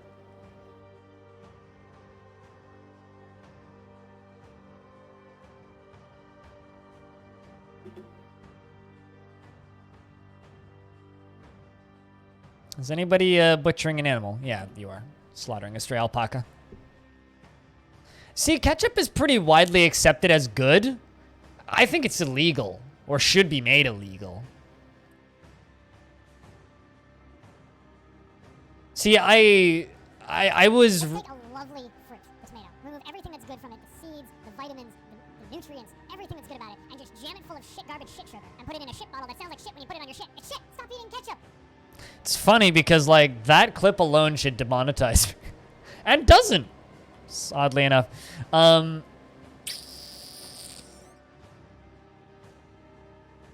see, I don't like any peanut butter. I'll eat it. Like, if it's my only option, I'll certainly eat it. And I don't mind it, like, as a flavor with stuff in it. But, yeah, I'm just insane. Perfectly normal, like everybody else here. Come on, man. Don't single me out like that! You've never had peanut butter in your life? It's like smearable peanut. Smearable nut? Wait.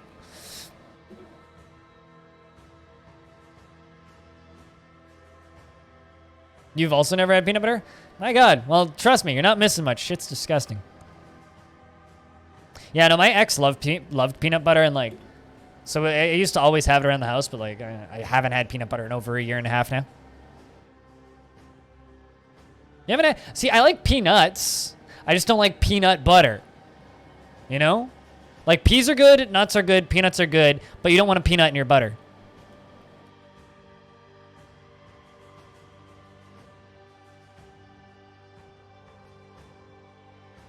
I remember hearing a joke ages ago, which was like, what's the difference between pea soup and nut butter? Well, you can eat nut butter, but you can't pea soup.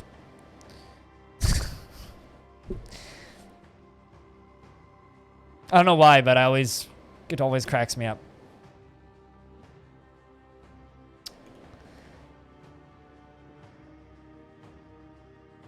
I mean, I've never had Marmite, so I don't know what Marmite tastes like.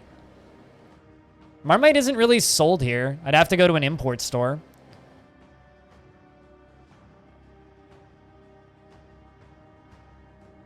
Spicy peanut butter? Now, you know, oddly enough, I think I would like that. Because you know what I do really like? I like peanut oil, and I like peanut in things. Like, I really like peanut in a stir fry, right? I really like peanuts in that kind of food situation, but I'm not big on, like, I like putting a little bit of peanut butter in, like, Thai food, right? That stuff's good. You might need more bones. Let's just...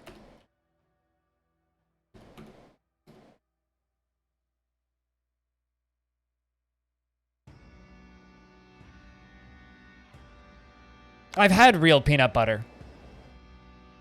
Like, here's the thing, right, Eripterus? You know me pretty well at this point, right? I like to buy the real thing. I don't like buying the cheap mass-produced thing. So if I want to try something and I want to convince myself that I like something, I will buy the real thing. I've bought expensive peanut butter before. I love peanut oil. I don't like peanut butter. I've also had expensive almond butter. Like, my mom was like, well, maybe it's just peanuts. And I'm like, well, I've also had expensive almond butter. Like, the fancy shit.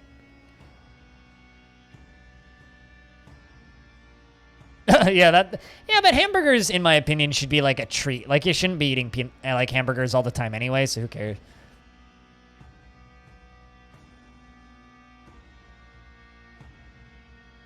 But yeah, I like peanut butter. Like, here's the thing. You're more than entitled to enjoy peanut butter. I've got nothing against you out there in the world liking peanut butter. Just like I've got nothing against you liking ketchup. However, you should go to prison for consuming ketchup and saying it's delicious in the same sentence. But, peanut butter, it's fine. It's fine. I don't really like it. The nutrients, everything that's good about it, and just jam it full of shit, garbage, shit sugar, and put it in a shit bottle that sounds like shit when you put it on your shit. It's shit. Stop eating ketchup. I think you need gems. Is this a gem stockpile? No. Did I not have a gem stockpile? I swear to God I had a gem stockpile. Maybe it's down here. No. What do I like? Like on toast? Specifically, I like lots of things. Go to my Discord to see the food I cook.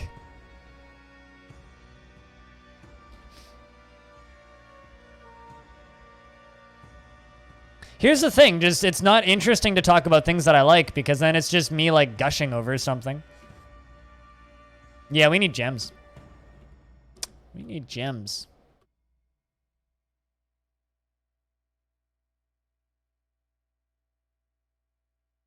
Let's cut some granite. You're joking poorly. Like, as far as things to put on toast, what do I like? I like honey. I like garlic butter. I make my own garlic butter all the time. I like cannabis butter, but I don't really make that much these days. I like butter. I like avocado. Like using avocado as spread. I like hummus.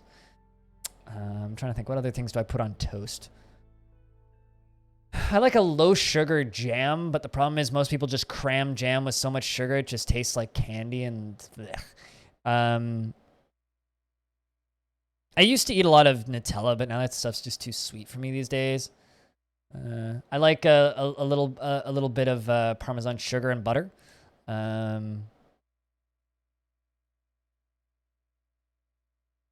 Yes, Parmesan and sugar, like just like a dash of sugar and then Parmesan cheese. It's quite tasty. I like apple slices on toast. Yeah, that's pretty much it. I don't know. I'm a simpleton when it comes to my toasts. Like, all of these things that we've talked about in the last 10 minutes, things that I don't like, I'll eat them. Like, I'm not a picky eater per se. Like, I have strong opinions on food, and I think that a lot of opinions are incorrect about food. But I'm not going to stop people from putting things on their food, and I'm not going to say, like, oh, I won't eat. Like, if I'm over at someone's house, and they're like, yeah, we have 2 things to put on toast, and it's fucking jam and peanut butter. I'm like, well, I guess I'm eating jam on my toast. Like, it's not the end of the world, and it's not going to kill me. And I'm an adult, but I'm not going to complain about it either. I just would rather not. And given my own devices, I just won't eat it.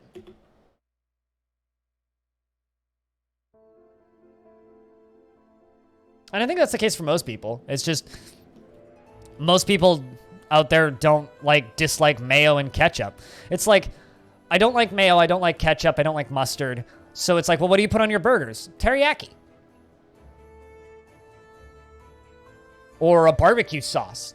Or like a spicy Thai sauce. Or like any kind of spicy sauce.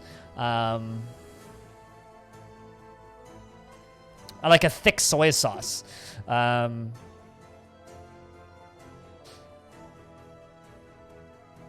mean, the more complicated the texture, the better, but I understand that for me.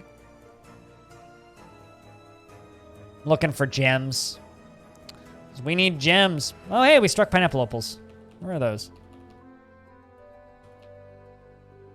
Ah, that's what we needed. Is that gold?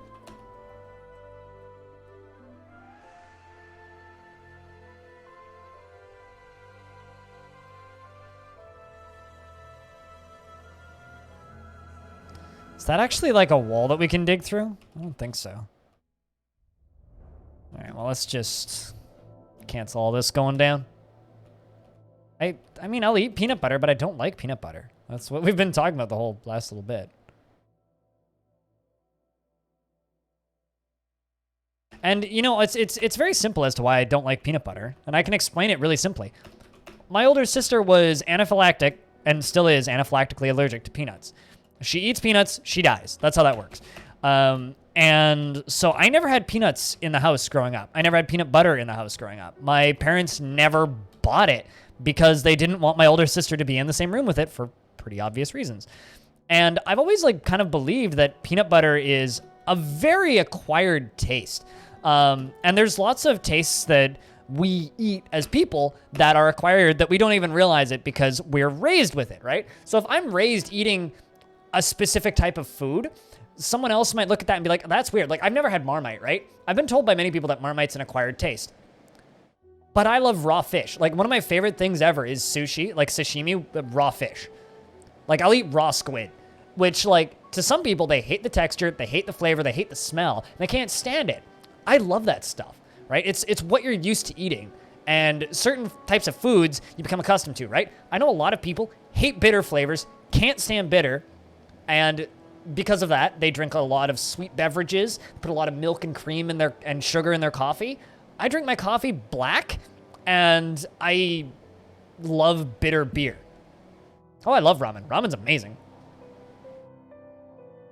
I would try it, but I don't really make ramen at home.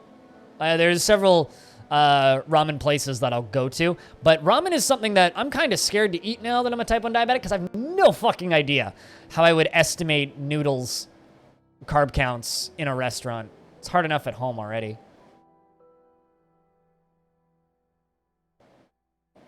That would be fucking difficult. It's like, how much insulin do I need to stab myself with? All right, where did this dwarf go? Flowy Ghost, there he is.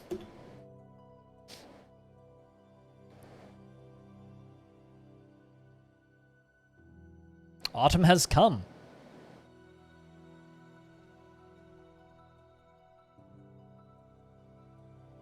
Going to lurk and play DF at the same time? Sure, he'll be back with questions. Alrighty.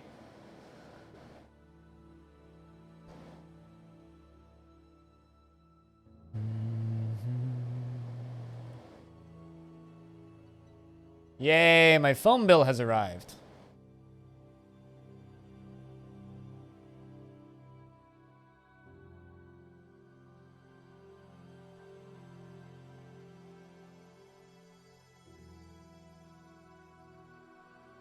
How would Marmite be for carb counting? Marmite, nutrition, nutrition facts. 1 teaspoon, 5 grams of Marmite has 0.8 grams of carbs. That's not bad at all. One teaspoon of Marmite is less than a carb. So that's actually pretty good carb counting wise.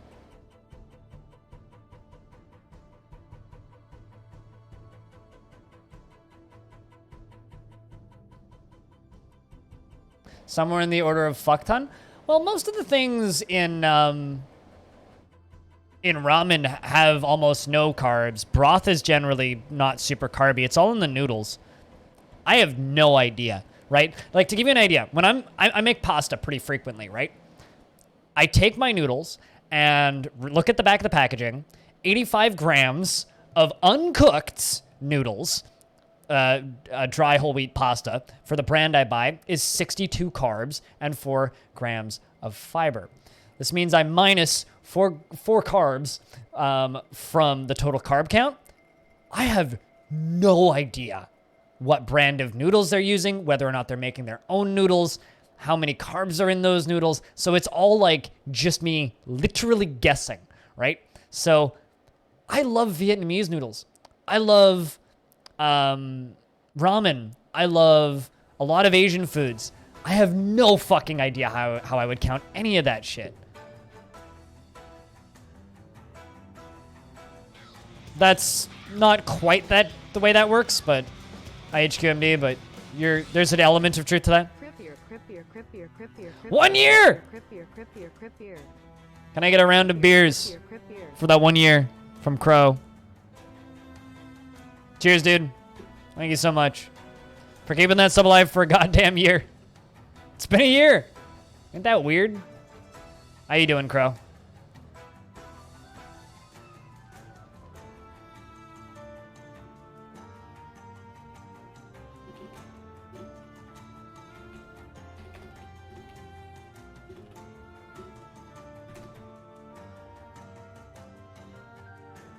Yeah, no, there's like no carbs in that. Like full fat pork stock has no carbs. Fat does not equal carbs. Most meat has very little carbs. I have a new camera. That's how my break was. I mean, I did other things. Also, if you type in !vid, there's a new Today in DF up, which I was kind of working on and off during my break. Yeah, my break was good. It was good.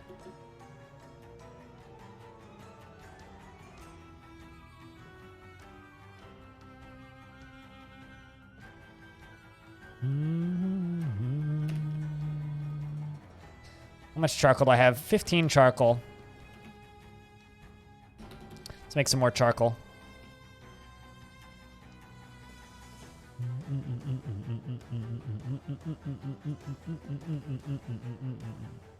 I need that strange mood to be done. Should really... Casterite ore, 15. It's very relaxing to listen to. Yay! I do that with Craig Smash sometimes. Just like throw on Monster Killer. Fall asleep. That happens after 30 days, IHQMD. I don't like to point out when people aren't subbed anymore, although I've had some people tell me to do that. They're like, you should tell me when I'm not subbed to remind me to re-up. And I'm just like, but like, I don't want to bug people. Like, that just feels mean.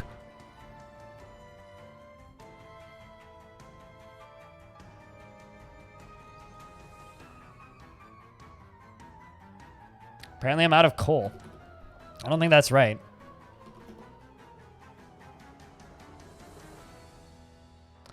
You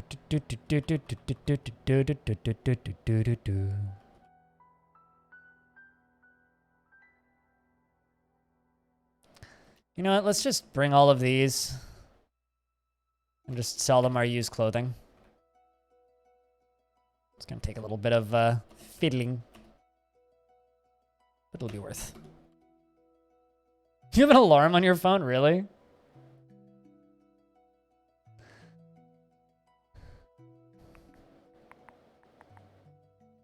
Ooh. Sucks it's a door, but... Or it sucks it's made of wood, but... Flowy Ghost, the militia commander, has created Conad Cole, an apricot wood door, and claims it as a family heirloom.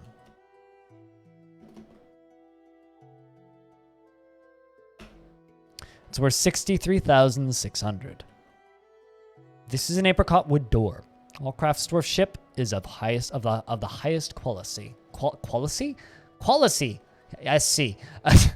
Holocraft's dwarf ship is of the highest quality. It is decorated with larch and encircled with bands of alpaca bone and rock salt, cabochons, and oval cherry oval cabochons. Okay. I don't know how you can be an oval cherry on an oval cabochon, but it is encircled with bands of alpaca bone and oval rock salt, cabochons, and oval cherry oval cabochons. It menaces with spikes of apricot wood and rock salt. On the item is an image of cloth and apricot wood. On the item is an image of Rhinestone, the dwarf, and concerning foraging behavior, the sea lamprey parchment choir. In gold, Rhinestone is concerning... Rhinestone is raising concerning foraging behavior. The artwork relates to the creation of concerning foraging behavior in the Spike of Zealots on... by the dwarf Rhinestone, ring cloisters in the midwinter of 143. Rhinestone was a scholar who unfortunately died to a giant cave spider in this fort, who wrote like 30, 40 books for us. All of them terrible, but 30, 40 books still. On the item is an image of hazel trees in trifle pewter. On the item is an image of a giant mosquito in fortification Ogate. I'm going to send this to Rhinestone because he needs to see this.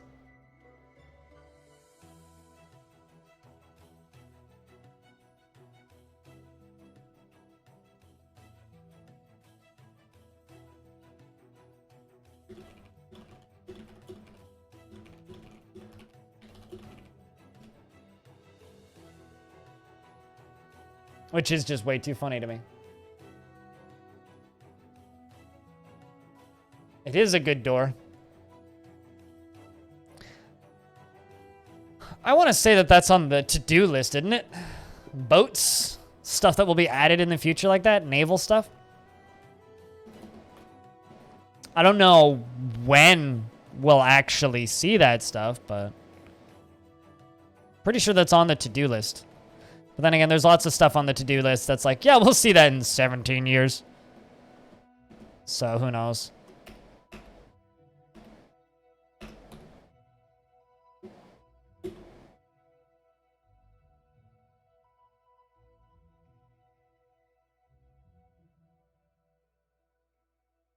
Okay. What the heck's my manager doing?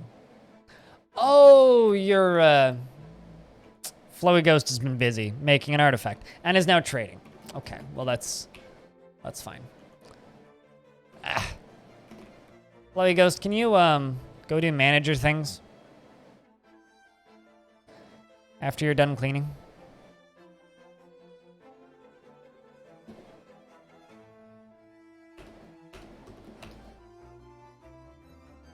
Heads up, chat room, investments are open.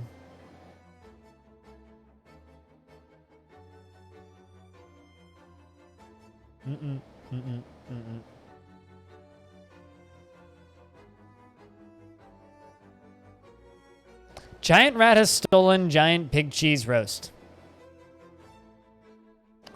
Where's this giant rat at? I must set it on fire.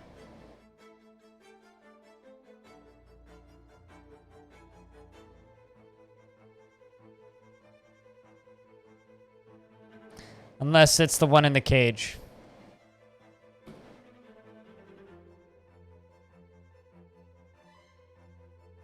I'm actually going to jump to all these caged animals and just quite literally crush them all. Because I'm tired of having all of these.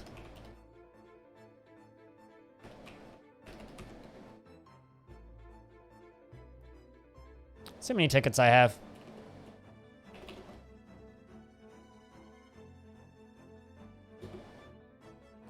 Also, I'm going to kind of be reminding people a little bit about this today.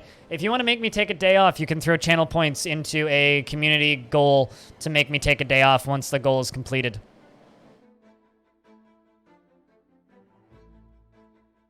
Can be found in the little channel points section of the stream. Some migrants have arrived. All right, well, here's the question. Are they migrants we can use? Because I don't think so.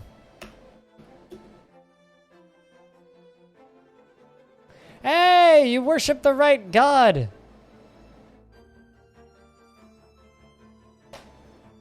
I'm so happy. The Doctrines of Depth. Is that another religion?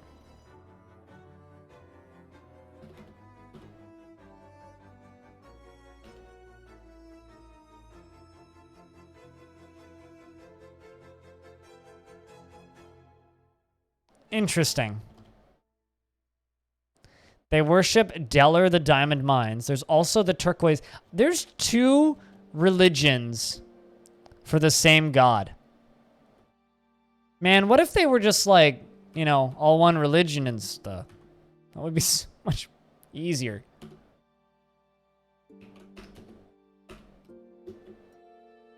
Yes, of a specific deity in this fort. It's the whole gimmick of the fort.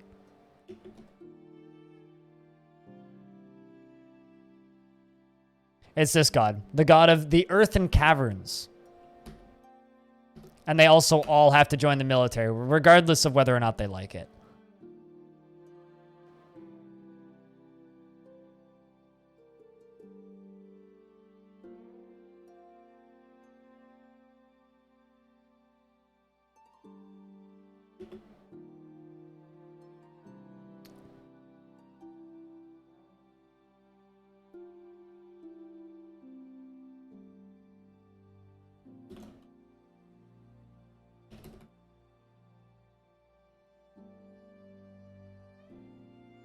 All right.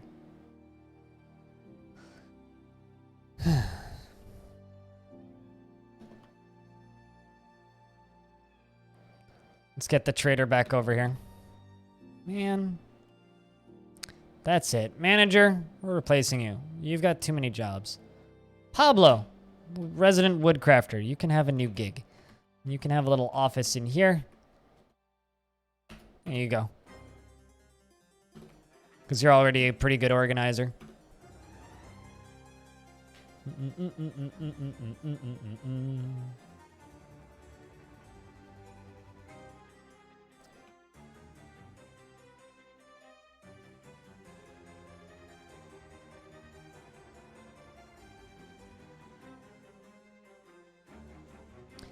That's part of the experiment, and so far it seems like they tend to just follow the same gods that their parents do, or some combination of the gods that their parents do. The whole experiment of this fort is to try and see how religion works, and if it works. Some of those experiments have been relatively successful. Most of them have just kind of been like, well, this doesn't seem to do anything, or it just pisses people off, so... It hasn't been anywhere near as exciting or successful as I'd hoped, unfortunately.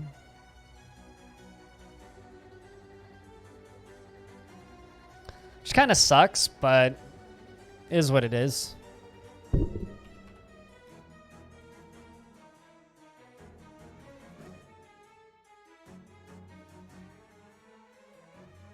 Yeah, no, it's tough, especially like when you're expelling like somebody's third cousin, because they're just like, oh no, I loved Phil. Why would you expel Phil? And I'm just like, but he was a heretic. It's kind of difficult to deal with, I guess. But at the same time, it's also been kind of fun and a neat little experiment. The problem is I'm also like forcing them to work outdoors and like making them deal with the rain, and combine that with expelling their friends. Like, a lot of the dwarves have been really upset. We're like not really farming. And I actually had some dwarves get mad that they didn't have any plump helmets, which I thought was hilarious. Because normally they're like, oh my god, I've had plump helmet everything for the last 10 fucking bajillion years. But in my case, it's like, oh, we have like 85 different types of wine. And they're just like, gross, I want plump helmets. It's like, well, you ungrateful little swine. After all that I do for you. Yeah, I don't know. It's been fun. It's been an interesting little experiment, if nothing else. But unfortunately, it doesn't appear that they will convert, which has been kind of the big experiment of this. Because, like, generally people don't really pay attention to the gods that they worship. It's like, oh, you worship the god of death. Neat. Moves on. But, like, in this case, we're doing more than just that, you know?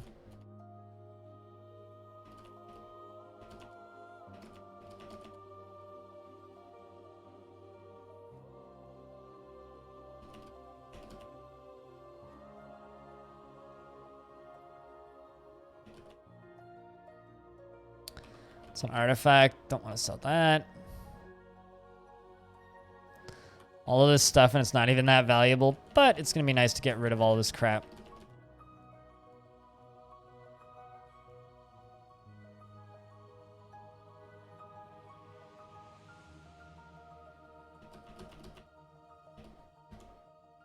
But how's everybody been holding up out there? How's summer been treating you guys? I know a lot of people are getting hit by heat waves right now. I wish you guys the best, seriously, because summer's always tough for me to deal with personally. It's always been a time of year that has made me, like, weirdly upset. Like, the summer blues are very real for me.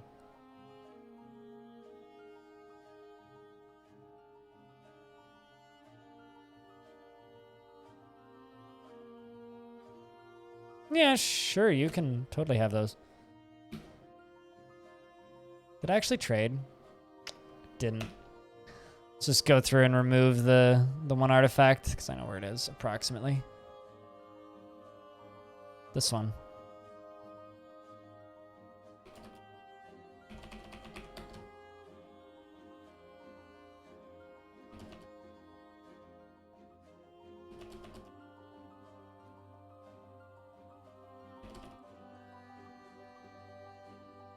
Had lots of campfires and no internet.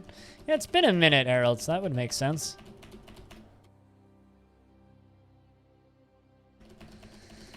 That's good. I don't know if I could take 6 weeks off. If I tried to take 6 weeks off, I would go nuts. Like, that's the one problem with having, like, a job where you work for yourself mainly is, like, I'm incapable of taking that much time off.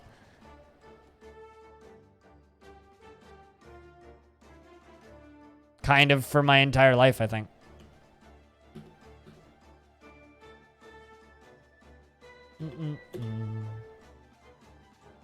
Spend the day on the water. I mean, that's what you got to do. I'm eagerly awaiting the return of winter because that's where I feel the most comfortable, honestly, is like cold weather. I can always bundle up and go outside and sip a warm beverage on my porch, but it's hard to cool down.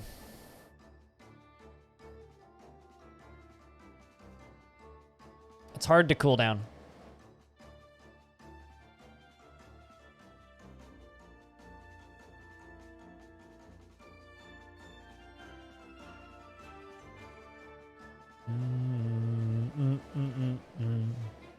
There we go. We got tin scroll rollers. I do have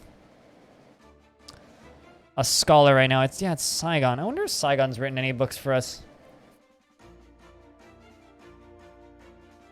Wistful remembering a very good bedroom. Didn't feel anything seeing all the naked Moldog bodies.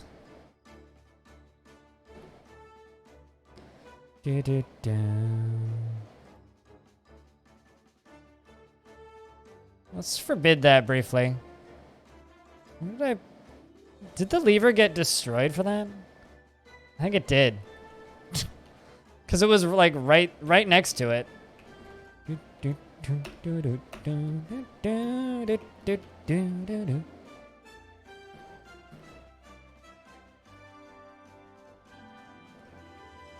I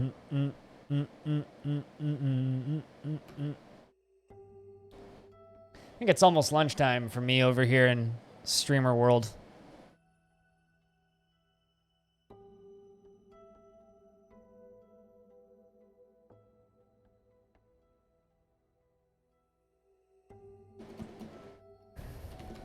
It's almost lunchtime in the world of streamer.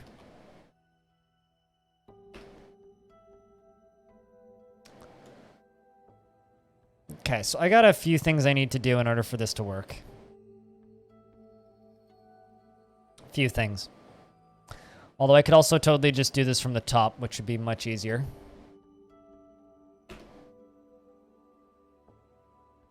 Yeah, you know what? We'll just do it from the top regardless.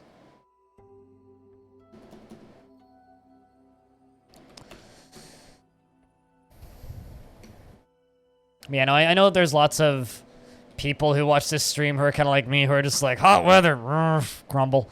But it's like, you know, Unfortunately, like, this almost necessary part of life these days is dealing with the hot weather, you know?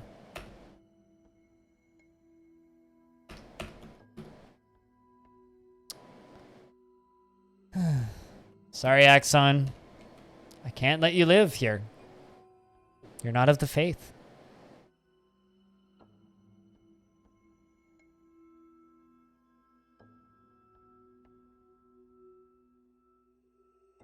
Pablo, let's give you engineering. So when you're not managing, holy crap, you're injured. Oh, wait, no, you're not injured. You're it's old injuries.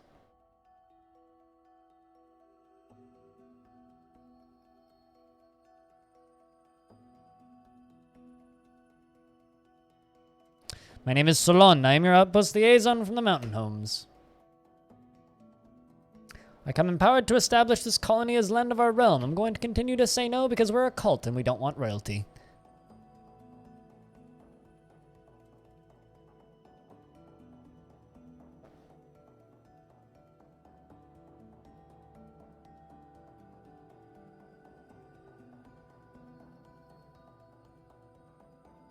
But yeah, no, I'm just happy that I can keep you guys entertained throughout the summer.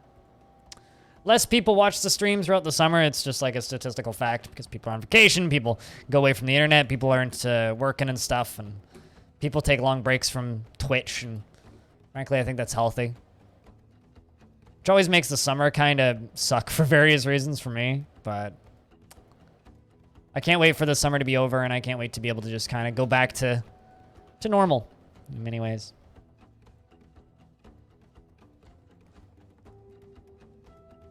If they don't have the right beliefs. It's not that easy, but you're not wrong.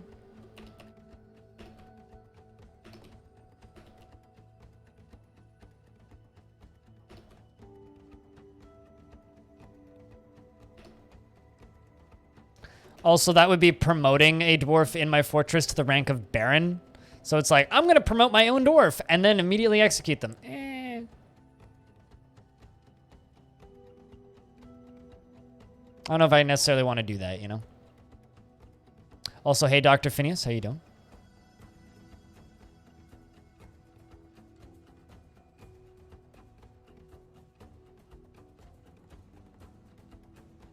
You're just doing. I'm doing. I've been doing for a while.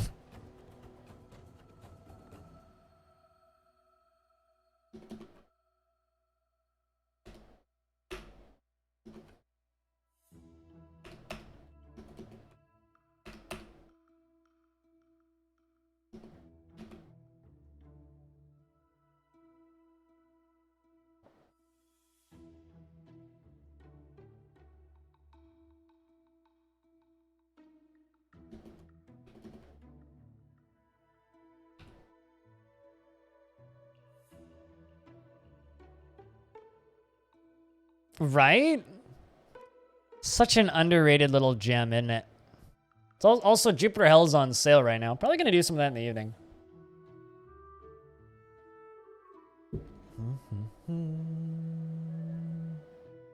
Yes, it's a water project. How's it going? I'm working on a big old water reservoir right now. Once water reservoir itself is done, then I will set up a drainage system. Probably drain it out into caverns. Hello, how you do? Screw it. Probably set up it to drain out into the caverns, and yeah, that's pretty much it for currently.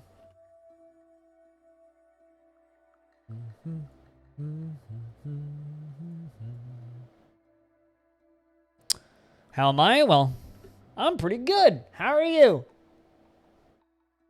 Still trying to figure out what the fuck to do with that camera. It's 2 of those in. All right. Sloosh fill. Sloosh lock. And then I'll make another one called Sloosh Whoosh.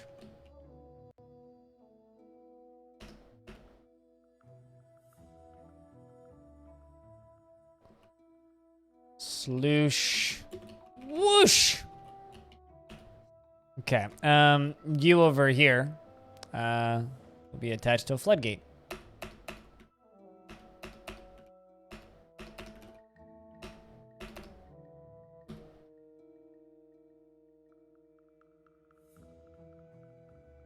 Sluice? No. I said sloosh. Not to be confused with whoosh. Which is not to be confused with the biggest whoosh. Alright, how much do you guys want to bet that a dwarf is going to make a big mistake and drown themselves in here?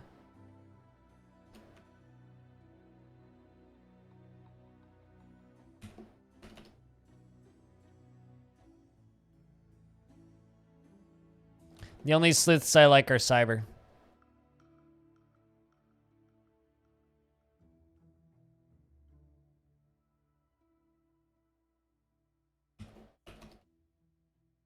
Just because there's a Digimon game called Digimon Cyber Sleuth. Oops. Great. Rock. 30. Let's make a bunch of rock grates. 80% chance? It's not a good odds. I don't like those odds at all.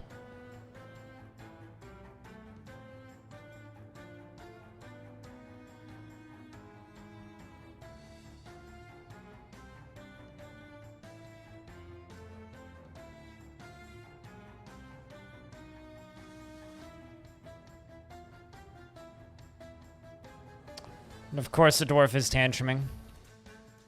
Of course, the dwarf is tantruming.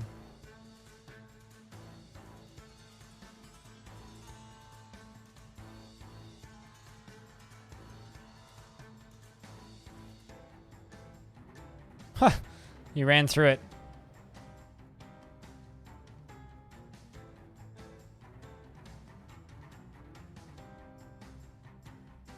Okay, so far so safe.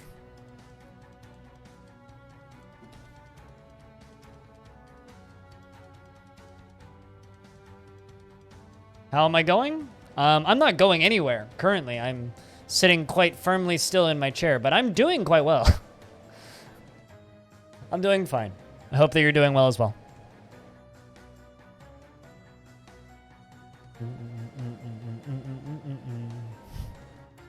But yeah, we're working on this this big old splash trap. Hopefully we can cause many things to splash.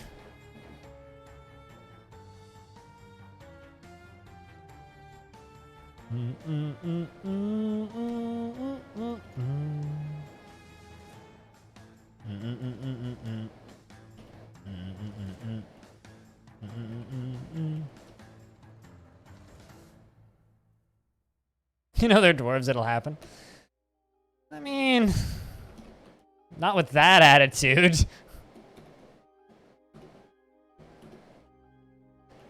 If you think positive thoughts and don't think about gurgling, no dwarves will drown. This is how this works. I'm a very negative person, thus all my dwarves drown.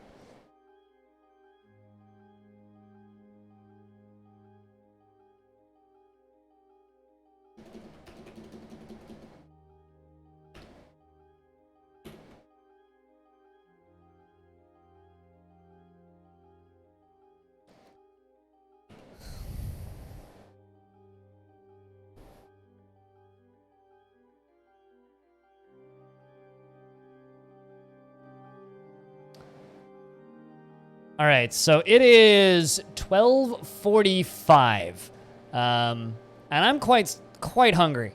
So I'm gonna let you guys follow this floor detailer, Dewsum. Please take good care of Dewsum. I'm going to go get my sandwich and my lunch, and do all my injections and stuff that I need to do for food. I will be back in a couple of minutes, hopefully. Under 10, ideally. That's a delicious looking big witch. Or breakfast bagel? Is that what that is? Or no, those are pancakes. I don't know why. Okay, so zoomed out, that looks like breakfast bagel. But when you zoom in on it, that's pancakes. I want pancakes now. Fuck. I'm gonna go get me my sandwich. And, hey, gold pork. And I'll be back in a couple of minutes. So to those of you in chat, if you happen to have, beers. Can I get a round of beers? If you happen to have sound commands, could you please entertain the chat with sound commands? And if you want something to do while I'm gone, I put up a Today in DF. 7 minutes. It'll probably be, hopefully, shorter than 7 minutes that I'll be gone, but you could watch that. It's about another world, the world I was playing in yesterday. So, I'll be back in a couple of minutes.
Oh god, did the music go away?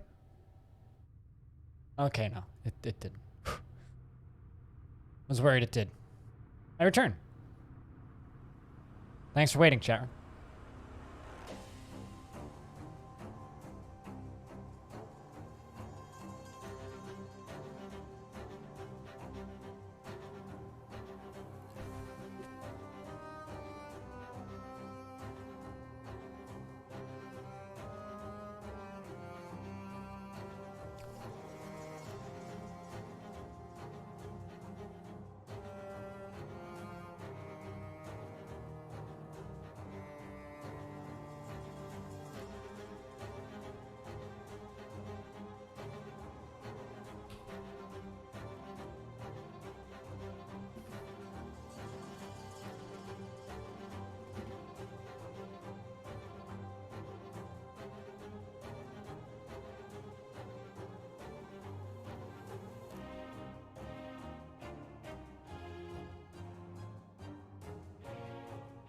Now we need to figure out how to drain this thing.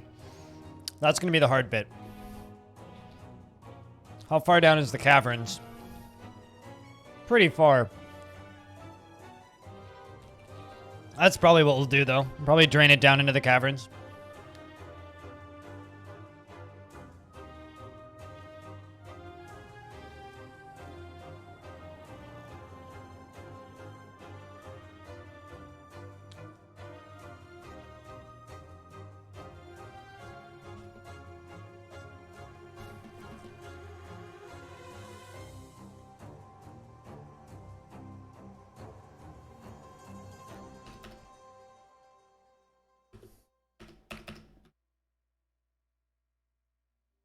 That would take far too long. Screw it.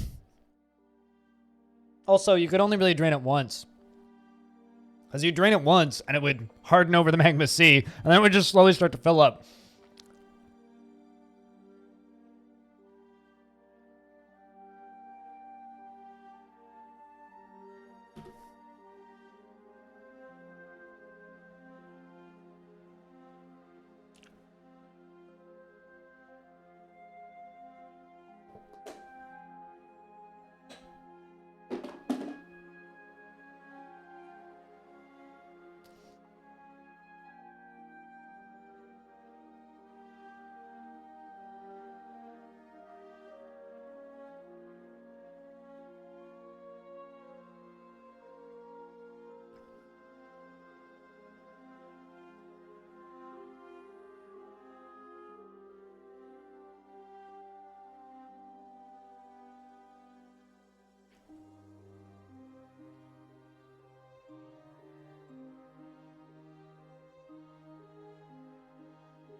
So yeah, no, rather than draining it all the way down to the magma sea, we will simply give some unexpecting naked mole dogs a shower.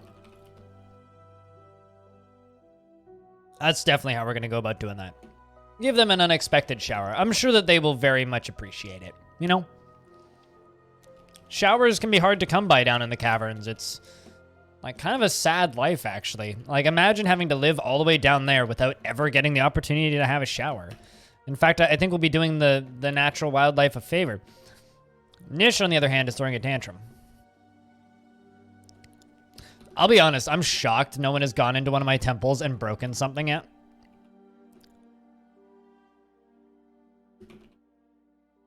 Like, actually, I'm shocked that that hasn't happened yet. Yeah, apologies for the long lunch breaks. I have to prep needles and do all kinds of annoying shit. Fortunately, though, it didn't take that long, and we're all done now.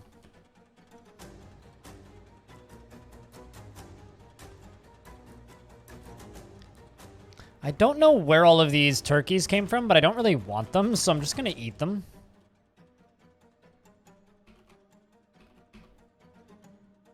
Because I got plenty of livestock in the alpacas. We'll stick to that.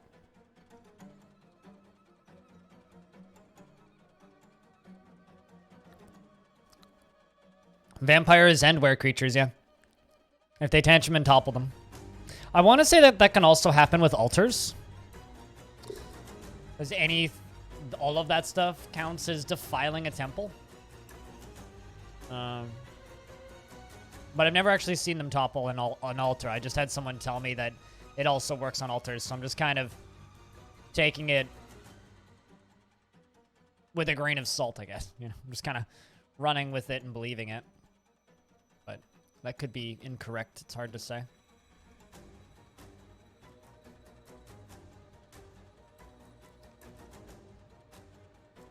My voice is suddenly quieter. It was peaking a little bit, but so I turned it down ever so slightly, but if I turned it down a little bit too much, I can put it back up.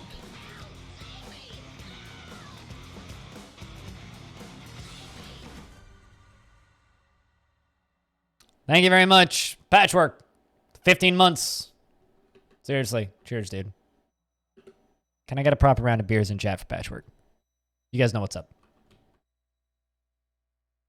Yeah, if my microphone's going to the red, I usually tweak it slightly, but how's the playthrough going?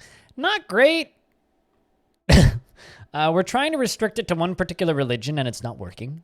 It's just pissing the dwarves off a whole lot. I'm kind of shocked we haven't, like, exploded into a tantrum spiral yet. There's a lot of very depressed dwarves in the fort, too. Which certainly isn't helping.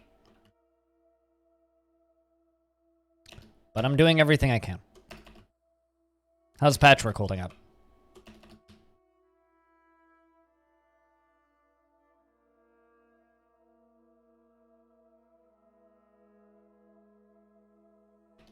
I might start up a new fort tomorrow instead of this one.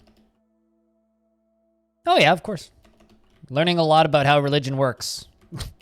Indoor fort.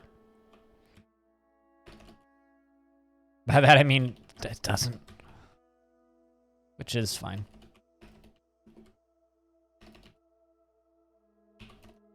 I knew that all these mechanics were like not completed. But, like, kind of the problem with DF is, like, even the creator will be like, I think that might work. I don't know. I never tested it.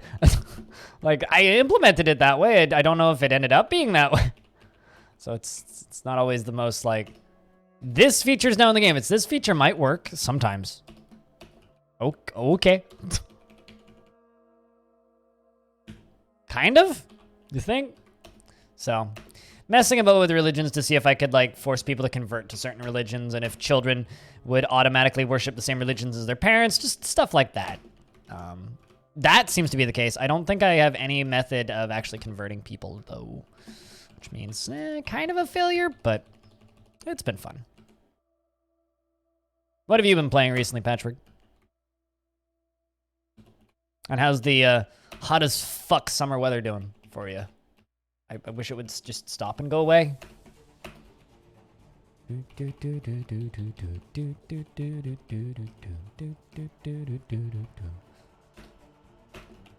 That's a wall.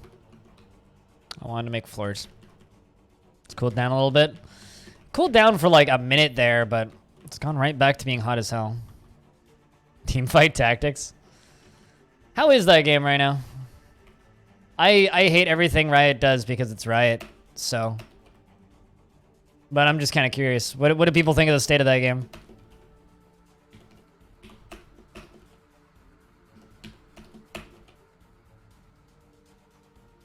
I'm just kind of happy everybody's kind of stopped streaming those games. I don't like watching them.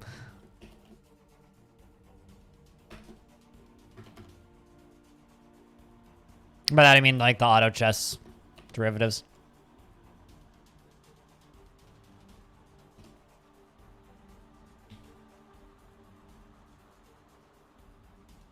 Yeah, I believe that. That's me and Trackmania.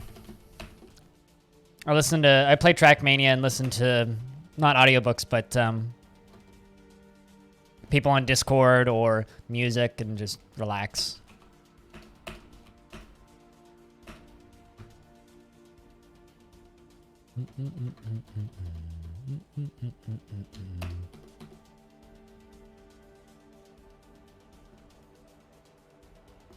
Although at this rate, with how long this is taking to set up, might end up doing tomorrow anyway. Of this fort still. Because I would like to finish this water trap. Test it. See if I can make it work.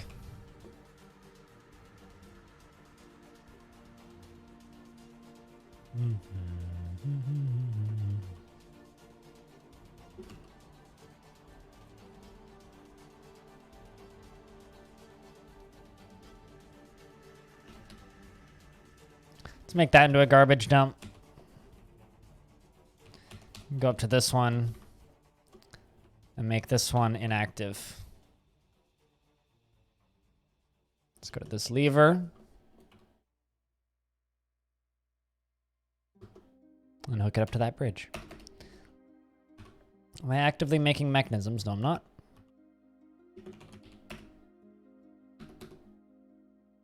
Any new games? I've been playing a little game called Rift Wizard. It's kind of like Gauntlet with an incredibly in-depth magic system. Little turn-based game. A few games I've had an eye on, but nothing really. Just kind of the same old, same old. I don't really play a wide variety of games, so...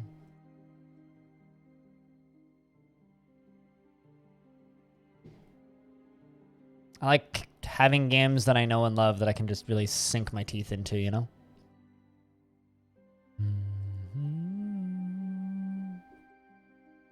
There's a few games that I'd like to try.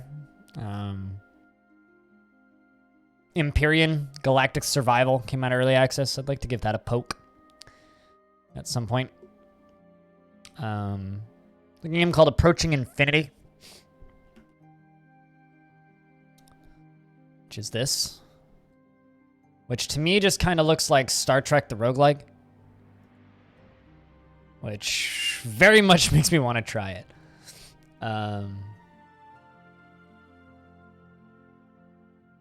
Yeah, I've heard good things about Empyrean. Although I was watching Bellinair play it the other day, and it's got some things about it that look kind of game breaking. like certain vehicles will break your frame rate if you will break if you have the game running above 60, which is odd. Yeah, I'm gonna see if I can get my team, if I can get a team server up and running from my stream team. Although I don't know how many of us will actually play on it. Might just be me. Me, maybe Bellinair. I think Bellinair's still streaming it. He said he was having fun with it. Yeah, he is.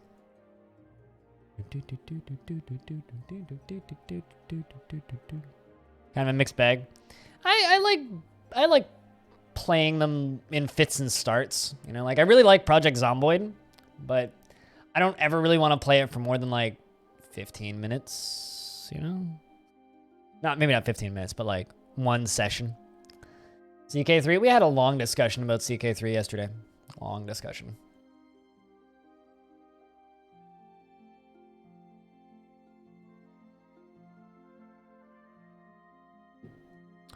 Dodic the Weaver withdraws from society. Very depressed dwarf. Multi-time tantruming dwarf, too.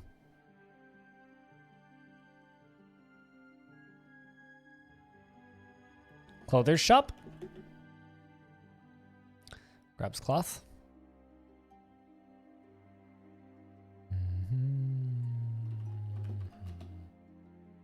Although interesting. That's such an interesting quote. Art, more like wasted opportunity.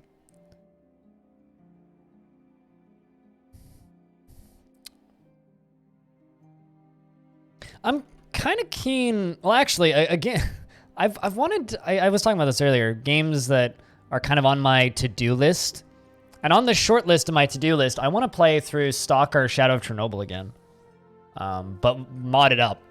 And I never played Call of Pripyat. Those aren't really survival games, but that's kind of something I'd like to do. Also, a game that I've kind of had on my radar for a little bit now is this. Right here. It's called Northern Lights. Now, I realize that this just kind of looks like The Long Dark, but more photo-y, realistic-y.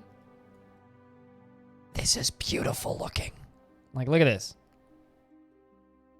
If it'll actually load. Just look at this shit.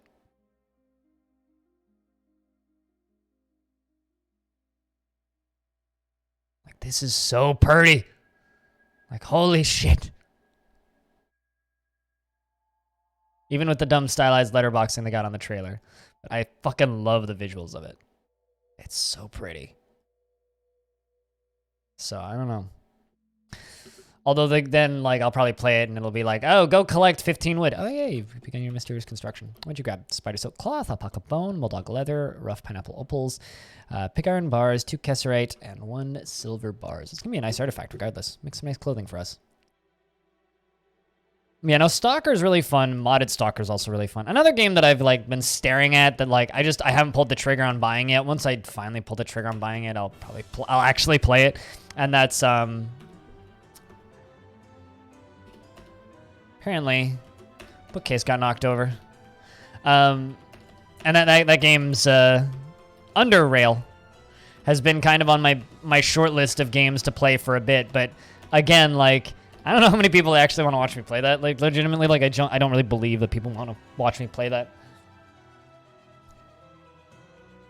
I don't like having to play games with other people, usually. You really like The Long Dark? I didn't like the art style of it. I don't know. I played a decent amount of it when it first started, but the thing that worries me about Underrail is the amount of dialogue. I've heard very mixed reports, and like looking at the fonts, I don't know how easy it would be for me to read. But I've also heard that you can like put custom fonts in the game, which might just like completely remove all those problems, so I don't know.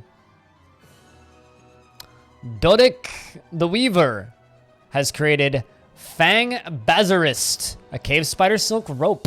Ooh, and claims it in the name of the family ancestor, Zephon Crazed Tours. That's useful. It's worth 45,800.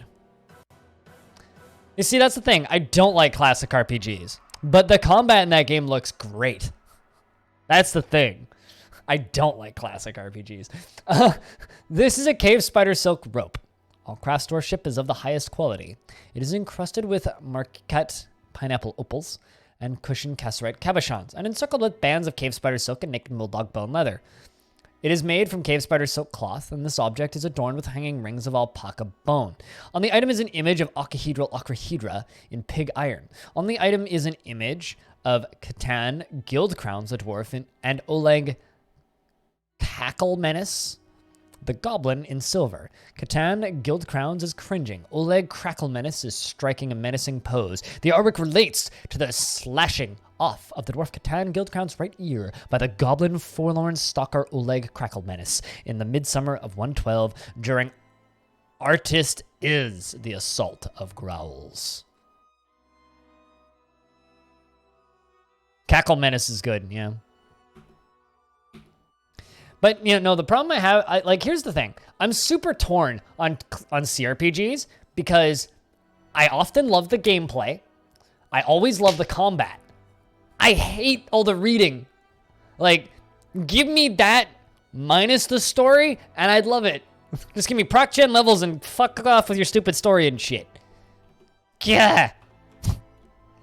It's one of the reasons why my favorite Fallout game is Fallout Tactics.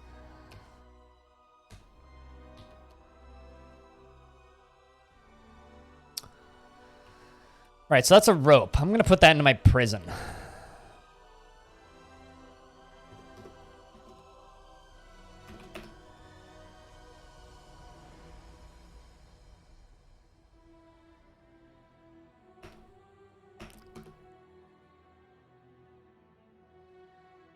I mean, I played Fallout 1 and 2 way late, and I played Fallout Tactics, and Tactics is my favorite game by far.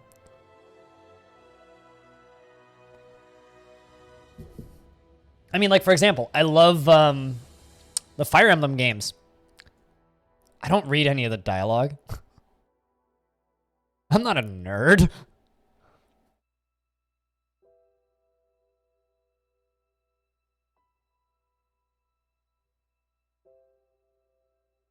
But then again, like, I played through Brigador and read all the dialogue and fucking loved it, so I don't know. Although I haven't really dug into the lore much, not on stream anyway.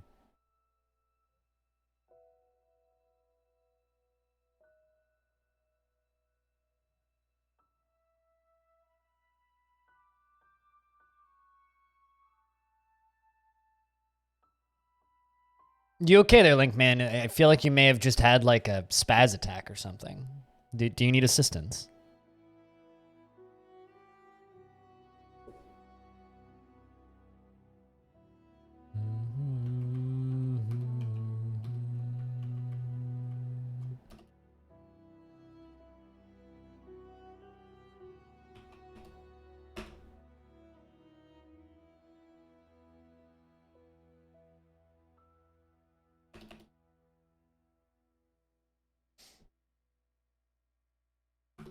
Or were you just like...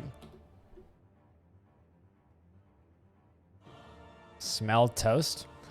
Are you okay, Link, man? You're acting strange.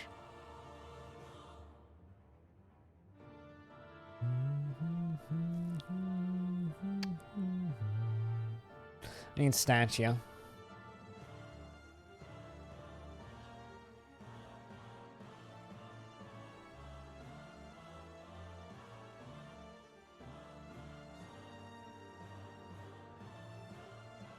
Yeah, please don't have a stroke indeed. Strokes are bad. Unless someone's stroking you, and then that's... I guess that's fine if that's what you're into. Nish the beekeeper is having a tantrum. That's unfortunate.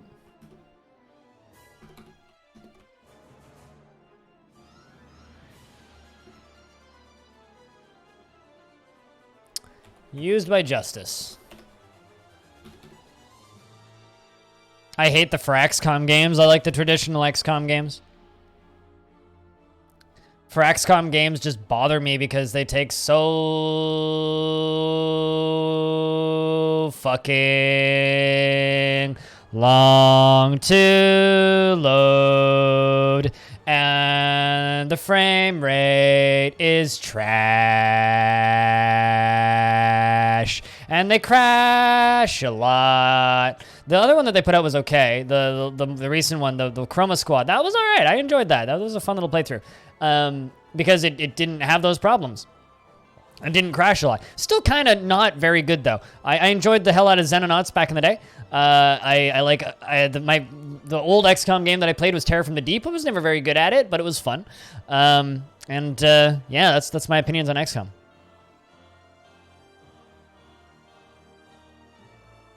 I mean, I know it's a BTTV emote.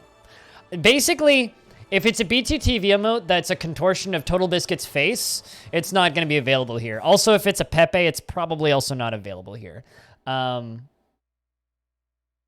I get that you're making the lore joke with the big ol' circle lol. I have a lot of respect for Total Biscuit. TB. And he was on record stating that he likes people using the OG emote of his face, and he also liked people using the global emote of his face, just normal lol. But he never really liked that people contorted his face to make other emotes out of it. He never liked that culture. So as somebody who had a whole lot of... I've never played Destroy All Humans, so no nostalgia. No. So when it comes to Total Biscuit's face, I don't like to see it contorted. That's all. That and I hate Pepe's, kind of. They just bother me. There's something about them that's just... That's a lot of gold. Holy shit. It's quite the gold vein we got down there.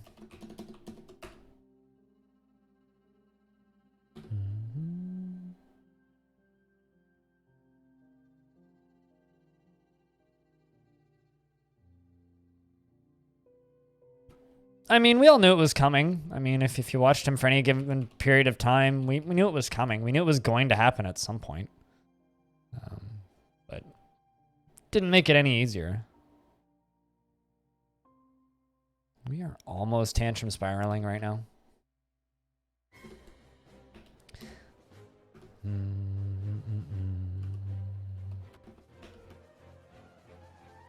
Fortunately, though, no one is... Oh, there we go. Eric is fighting. Oh, man. Saigon got murdered?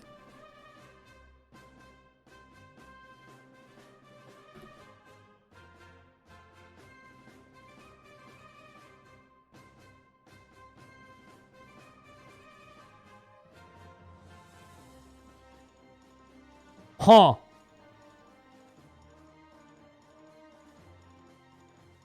We've got a vampire in the fort, my friends.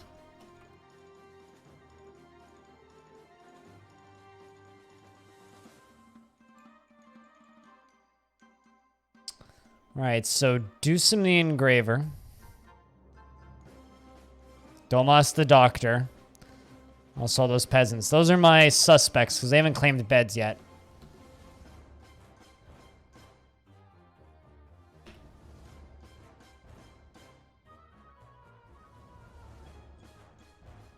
You're not a vampire.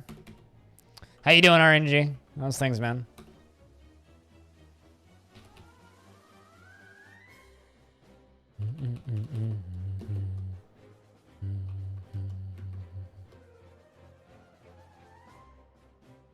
Also the cook. And I saw the surgeon.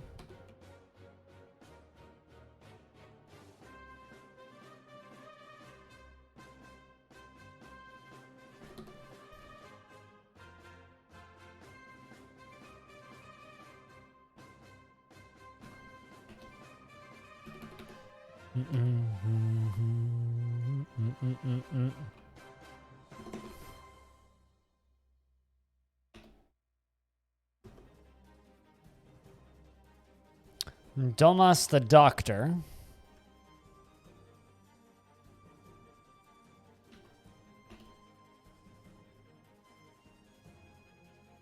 You were euphoric due to inebriation.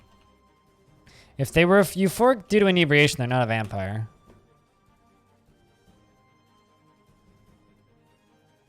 Let's check wave depletion.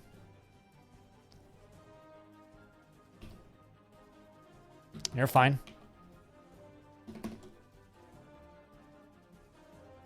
As well as I can be, given circumstances, you know. I just got back from short vacation. I have a new camera, which is a GoPro, which has been fun to mess about with and learn about.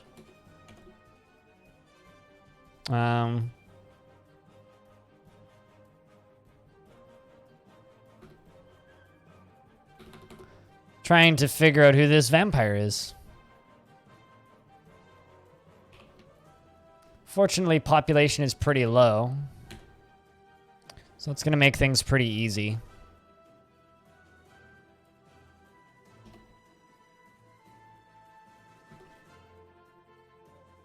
You know, I could just go down the whole list. I might just do that.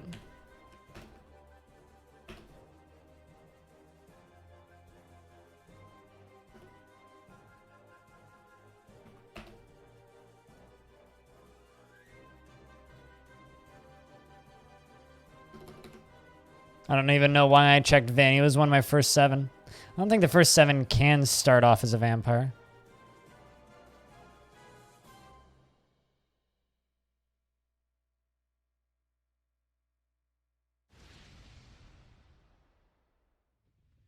Nothing to do with alcohol. Oh, there you go. Euphoric due to inebriation. So that was Zulban. Dusum. You were also euphoric due to inebriation.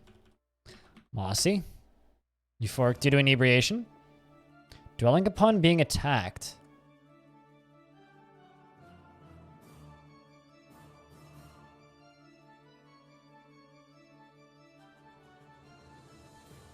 Dwelling upon being attacked, eh? Did you potentially get attacked while your husband was getting sucked dry?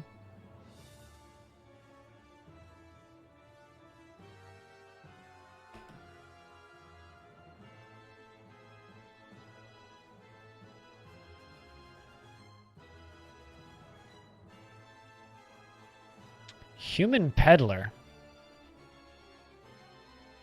Holy crap. Cringer, thanks for the raid. That's at least 2 people. Hello, DeLupo Solitaire, Shinobi. How's Total War Troy treating you guys? How you guys liking that? I'm looking forward to poking that, 'cause it's gonna be free, right? So, it's gonna be a fun little experiment. I enjoy playing Total War games when they pop out. I always mess about with them for a week and then forget they exist. But I enjoy those games when they happen. You guys don't know Cringer. Cringer's fantastic. I remember when he was a little streamer with 6 people watching him play City Skylines way back when. It's always fun seeing your friends grow. But on the topic of growing, I'm trying to see if I can grow a beard and be like all my cool streamer friends. We'll see if I can actually pull that off. I don't think it's going to be very successful. But to those of you who are unfortunate enough to be cursed with my stream, I play a lot of Dwarf Fortress and currently have a lot of new toys in the form of cameras. So I'm doodling around with them way too much. We're trying to find a vampire who killed a dwarf. That's where we're at right now. We're trying to find a vampire that killed a dwarf. Yeah, you guys should watch Cringer. He does all of the big strategy games that you want to see. To start your stream, you love the upgrades I did last week. Really? I like my upgrades sometimes. Upgrades are fun. You want to know what the best upgrade that I have that like I can't really use much, but in theory I can? I have an AM/FM tuner plugged into my stereo now. So in theory, I could just straight up stream the radio. Not that that has any practical purpose. Guys, can I get a proper round of beers in chat for It's Maximus with that Prime subscription? That's my cousin in real life. But yeah, no, I love this GoPro. It's kind of awesome because I can do other stuff with it too. Like I'm gonna take it hiking, film hikes with my dad, so that I can like let my mom live through me and actually get to see where we go hiking. This camera just looks like trash. So what I did was I actually like went to the Internet Archive and downloaded a bunch of old footage and then like cut the first like 5 seconds of just like black screen static and then edited it all together. So I have like a minute and a half of like unique static that goes up. It's extremely stupid, but I don't know. I was bored on my week off. I'm like working on other things. Like I'm working on this weird like overlay for not this camera, this camera. I'm working on an overlay that I'll be able to trigger with this little keypad, hotkey keypad thing that I have, which will just make this screen look terrible. And that's the whole point, is I just want it to look terrible. It's like, you have a camera that looks that bad. Might as well actually make it look bad. But thank you very much for the raid.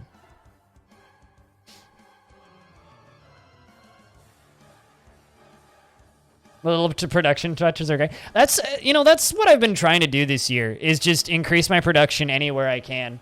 It's like, I've had enough people make fun of me about the fact that I have a cassette deck right here that I stream off of. This thing.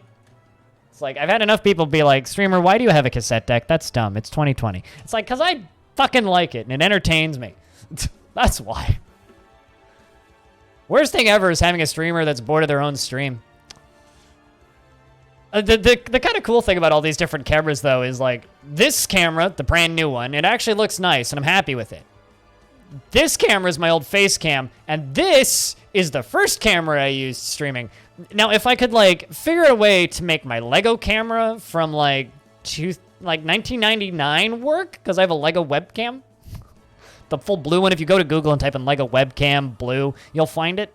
That's a camera that I need to figure out how to make it work. The only problem is the only way I can make it work realistically is through a virtual machine. It does run through USB 1.0, and I've managed to get it up to 4 frames a second. But like,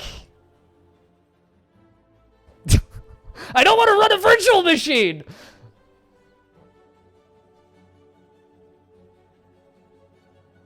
Do you have any idea how much RAM that... I only have a 1 PC stream. Maybe if I get a double PC streaming setup at some point. Screw it. But like, that's a lot of CPU that shit uses. And I know that you can like allocate CPUs, but even if it's like 512 megabytes of RAM that I'm allocating for this thing, it's like...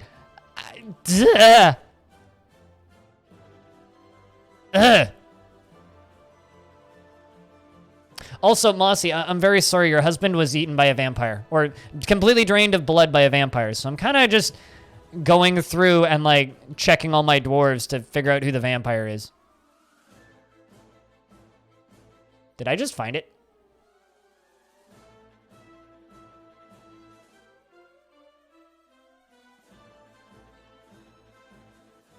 I think I just found him. Let's follow you.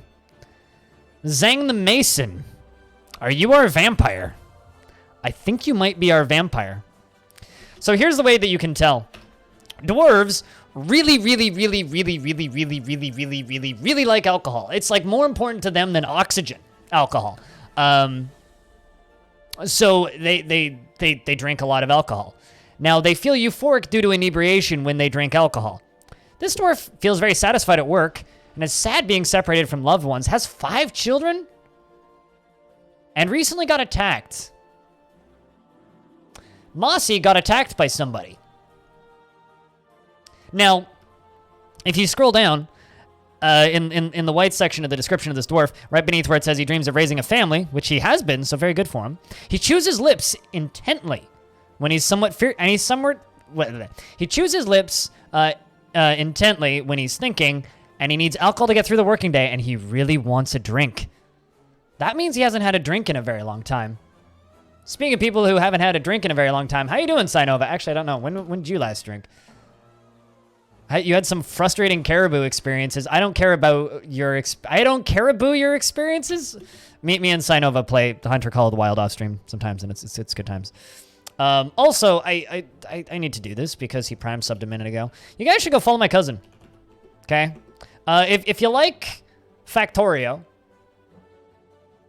Matt's been streaming a lot of Factorio.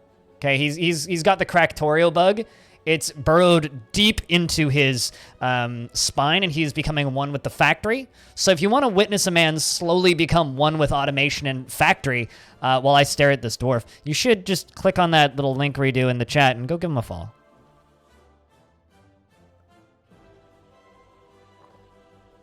Factory must grow. Like I said, it's a virus. It's a disease. It's borderline unhealthy, in fact. Sneaky bastards kept running away. I mean, you probably made too much noise. You probably sounded like a herd of caribou coming through the forest. But yeah, I think we have our vampire here. I just need to see if he eats anything or sleeps. And currently hasn't, so we'll see. He's storing this in the barrel. Where are you going next? You're storing more food in barrels? You're not sure we're not in it? Which Matrix? Just the first one? Had you never seen The Matrix before? I'm confused.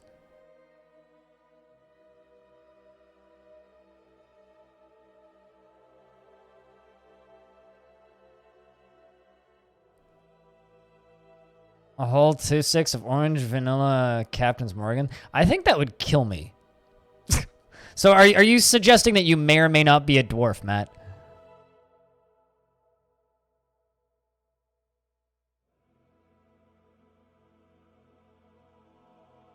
In like 15 years? I watched it a couple years ago. Man. Magna's throwing a tantrum. Please don't kill anybody, Magna. Zhang, I'm more and more convinced that you are a vampire.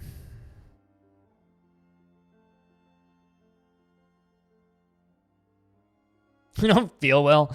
Yeah, that would do it. Did you just get attacked? Yep. This is 100% our zombie. Or not zombie. Vampire.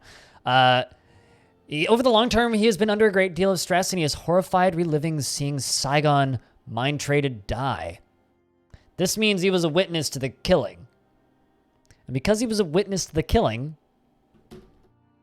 he did it. Because no one else was in the room.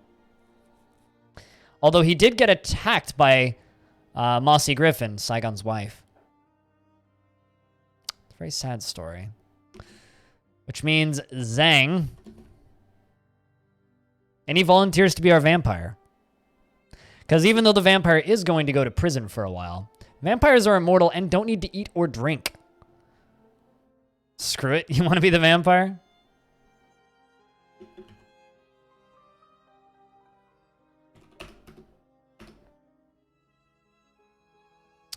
He is 38 years old, born on the 25th of Timber in the year 112. His sideburns are clean-shaven, and his medium-length mustache is arranged in double braids. His medium-length beard is braided, and his very long hair is arranged in double braids. His teeth are gaped, and his nose is somewhat short. His hair is pale, and chestnut, and his skin is dark tan. His eyes are occur, and his eyes are slightly protruding. All of chat? Yes. You know what? We should just call him Chad. We'll just do that. Or just Chat. Because Chat's a vampire. We'll just go with that. He personally values peace over war, and finds those that deny their impulses somewhat stiff. Dreams of raising a family. Is deeply satisfied if everyone could live in complete harmony. And he is very comfortable around others that are different from himself. And he is swayed by emotional appeals, and he has an active sense of humor. He tends to consider what others think of him, and he is moved by art and natural beauty. He is troubled by this as he dislikes the natural world. He has a noticeable lack of perseverance, and he tends to ask others for help with difficult decisions. He tends to avoid any physical confrontations, and he works to square this tendency with his respect and martial prowess.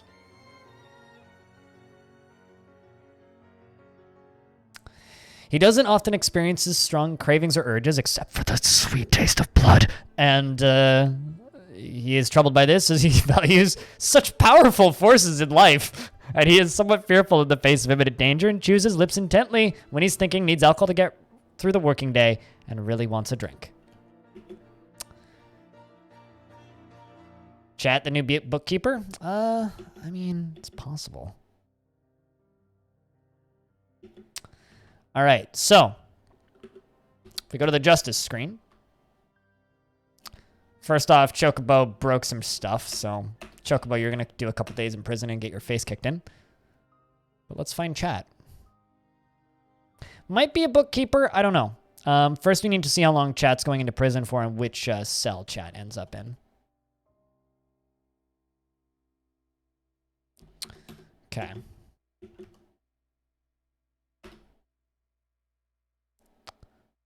$50 hammer strikes. 50 hammer strikes. Get hit 50 times with big hammer. Chocobo also doesn't get any time in prison.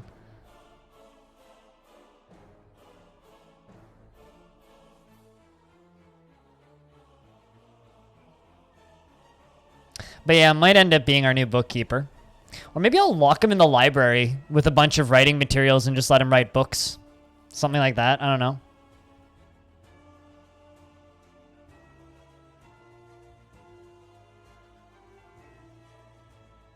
We just gotta watch this dwarf, make sure he doesn't eat anybody.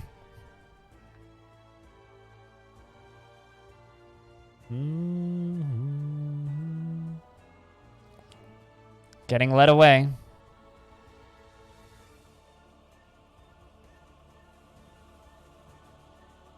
As the game saves, because spring has arrived on the calendar. Vampires are always quite fun.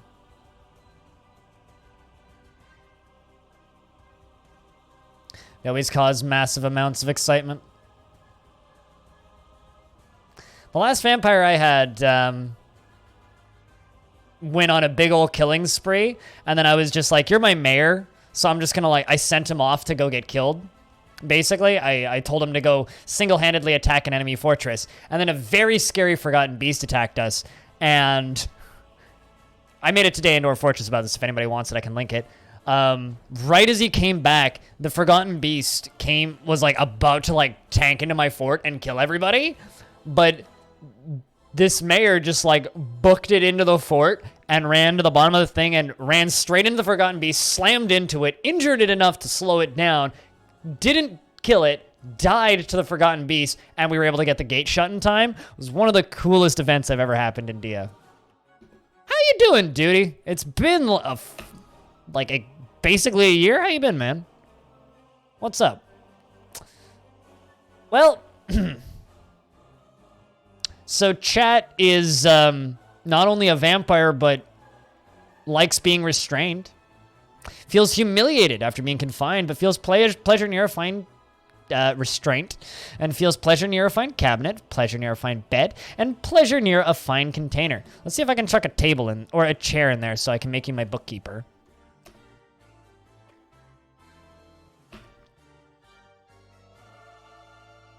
Let's also make this area a little bit bigger. chilling. Trying my best. Hope you're doing so as well.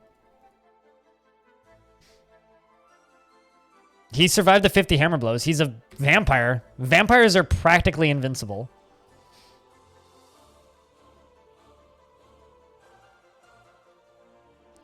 I mean, he's in prison for murder.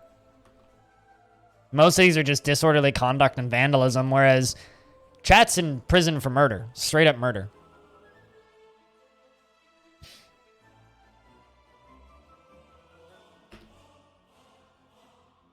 Although, oddly enough, he's kind of totally okay with just being in prison. Although it doesn't say how long his sentence is for.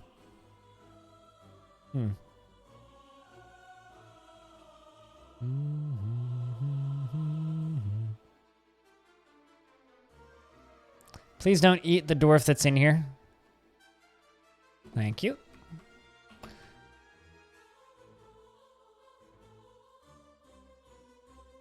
So I'm just going to lock this guy in here.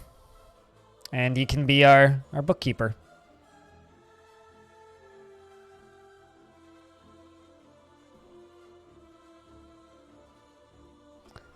So this right here. Why does that room go out the door there? There's a door there.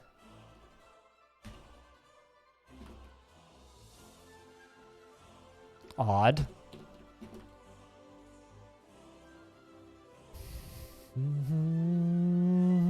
But yeah, no, vampires are almost invincible. They're incredibly strong and extremely durable because they're technically undead, right?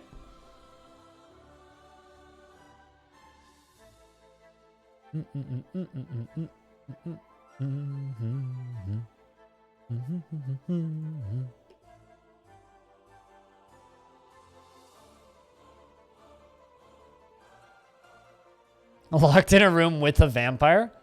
But like far enough away from the vampire so the vampire can't hurt you? I mean, maybe. That could be extremely silly. I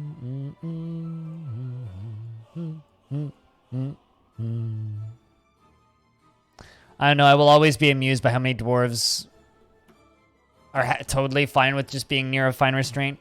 Alright, so this is no longer pet passable. You don't actually need food. Okay, this is interesting. He felt satisfied remembering receiving justice through a criminal's conviction. You're satisfied receiving justice for the murder that you committed?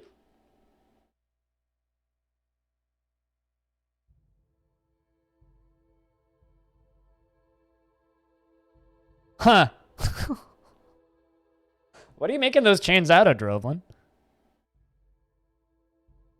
Interesting. I mean, oddly, like, this seems like a pretty decent dwarf.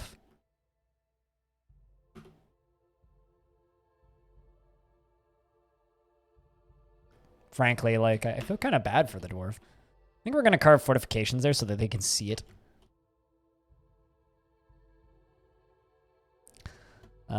You can have stone detailing. I don't actually know how long technically you're going to be in here.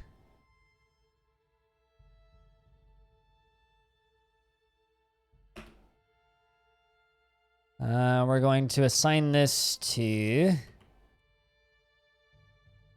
Chat, wherever Chat is. There's Chat. Mason! Also, I'm going to assign this bed to you so that you can feel pleasure near your own fine bed. Even though you don't need one. Chat. Chat never sleeps. You should know this, Chat.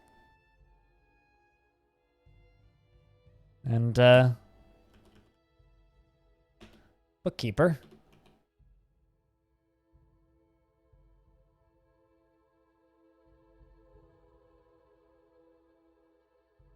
Wonder if I can assign it to somebody who's currently in prison. Yeah, you can. Just look at that. There you go, Chat. You've been promoted. And we're going to build a wall in front of that. So you can't get out. I mean, I always feel kind of bad. But you know, someone yesterday was saying that I'm very kind to my dwarves. I always feel kind of bad for dwarves that are like vampires and whatnot. It's like, oh, come on, you didn't choose to be a cursed vampire that was, you know, forced to do this stuff for your whole life. Like, this wasn't your choice. I don't know. I always feel a little bit bad.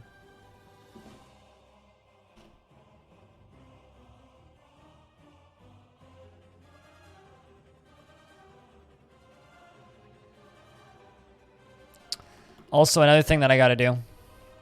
I'm going to make a little temple. Actually, let's make a little temple right there. Make this into a meeting location. And,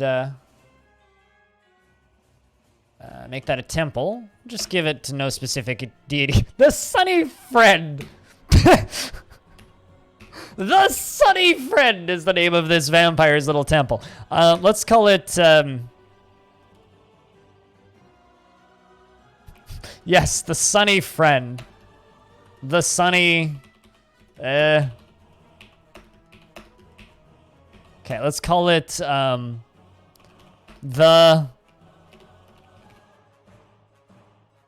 blood of...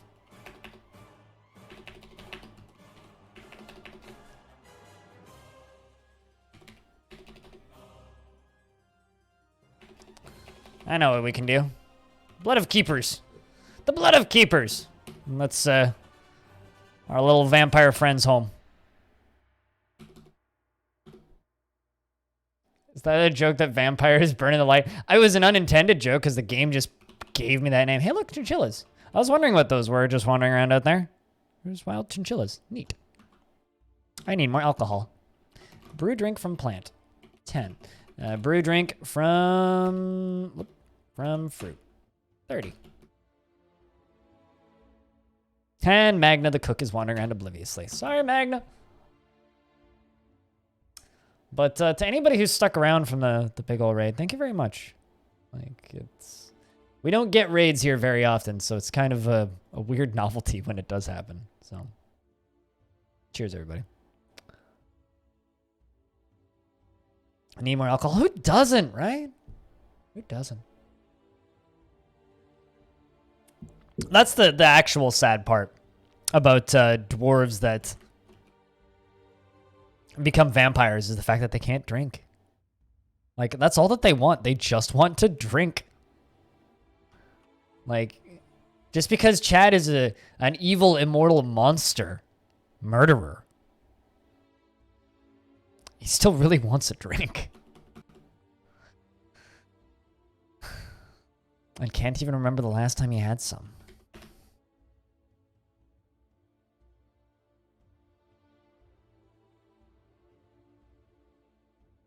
Also, you murdered my frickin' scholar. So you know what? For sanctity's sake, Mossy Griffin.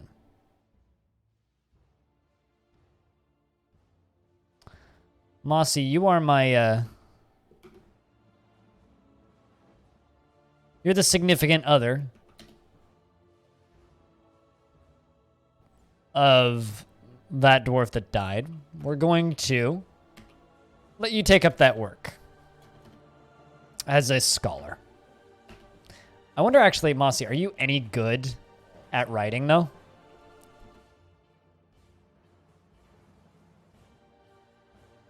Could you imagine having a writer's guild in Dwarf? Formatting and deleting files. Yay! You're an adequate reader, but you're rusty. You're a dabbling schemer. Excuse me?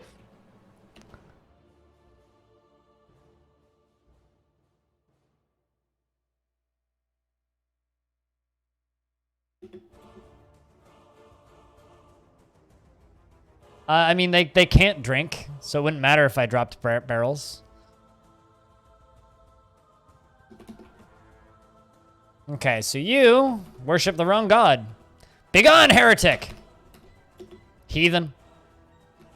I think that's everybody.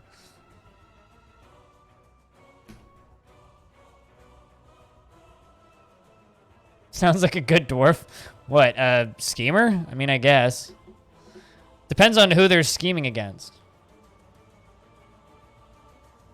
Yes, but they'll also drown dwarves that have had enough to drink, and I don't really value that in particular, Harold.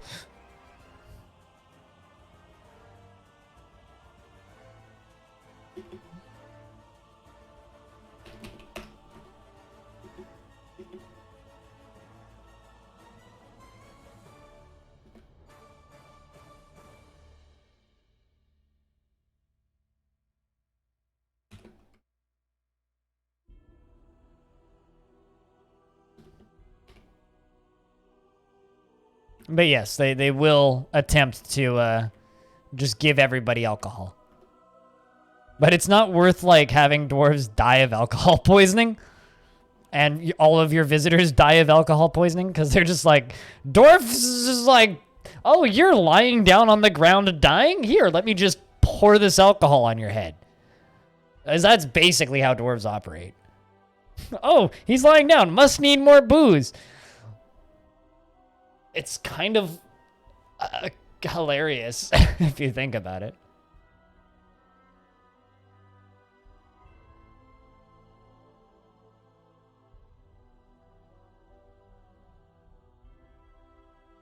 Yay, the final part of my stream upgrades has been mailed to me, which is a little ring light so that when the sun goes down, you can still see me.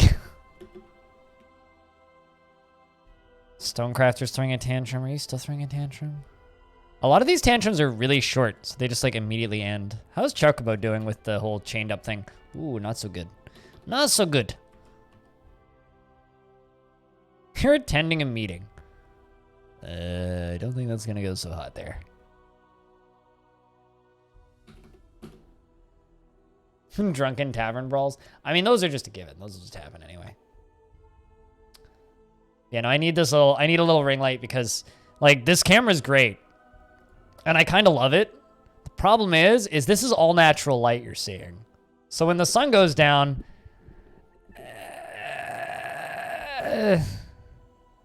gets a little dark in here.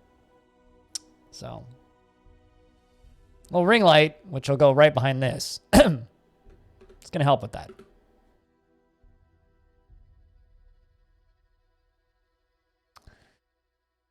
Yeah, one ring to rule them all, and in the brightness, blind them. One light ring to rule them all. Here's the important question: are you ever actually going to let yourself out of this? Who are you trying to have a meeting with?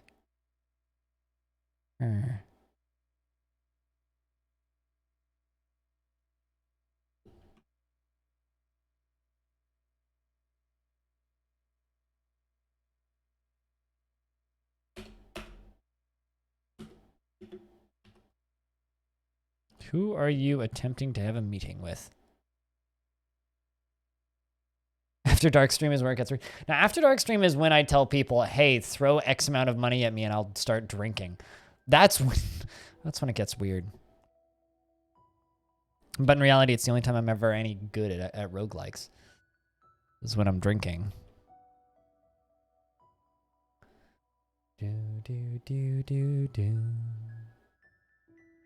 That being said, to those of you who do like watching me play roguelikes, I think I'm going to play some Jupiter Hell pretty soon-ish here. Because it's on sale. And I kind of want to play some Jupiter Hell. We've been playing almost 4 hours of Dwarfs, so we're going to be jumping games pretty soon here. Gonna stock some bison?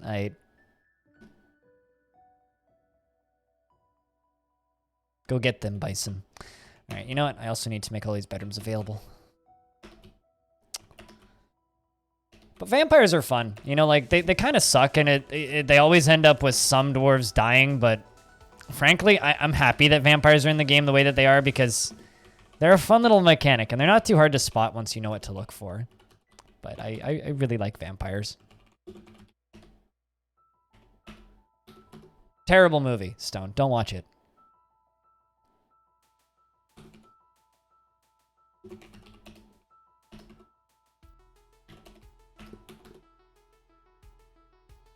That and I'm kind of sleepies. The reason I'm kind of sleepies is I woke up at 5 o'clock in the morning to watch F1. 5:30. But, you know. I'm normally like a 7 a.m. riser. Do do do do do do do do do do do do do do. Yeah, no, there was a movie. I want to say it was made by the Scary Movie people. Made a film called Vampires Suck. It wasn't very good.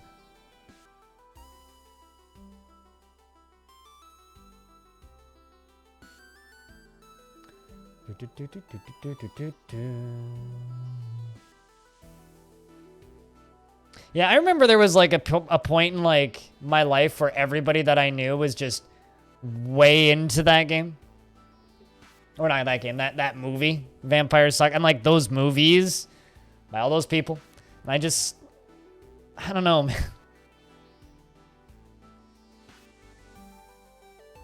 Should I know who Alex Lifeson is? Because I don't know who that is.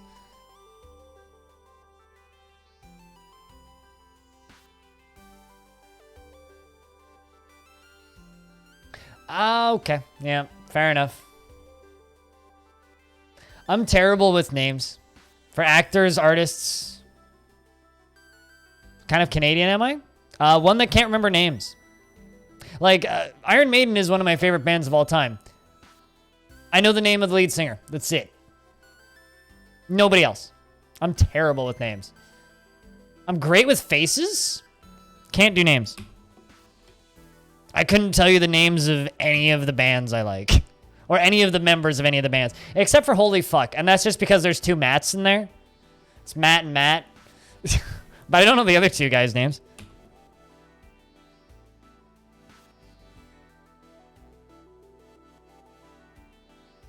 I guess I know, like, Robert Plant.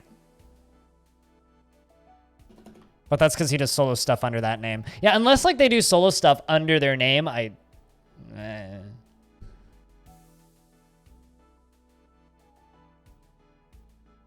There is a movie that is a parody of the film Twilight called Vampires Suck.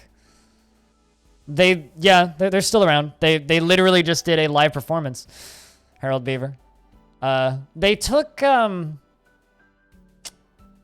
think it was like 7 years off or something. And then they put out Bird Brains, Congrats they put out Bird Brains in 2016, Congrats in 2018, and then Deleter this past year. I own 2 of those on vinyl. Yeah.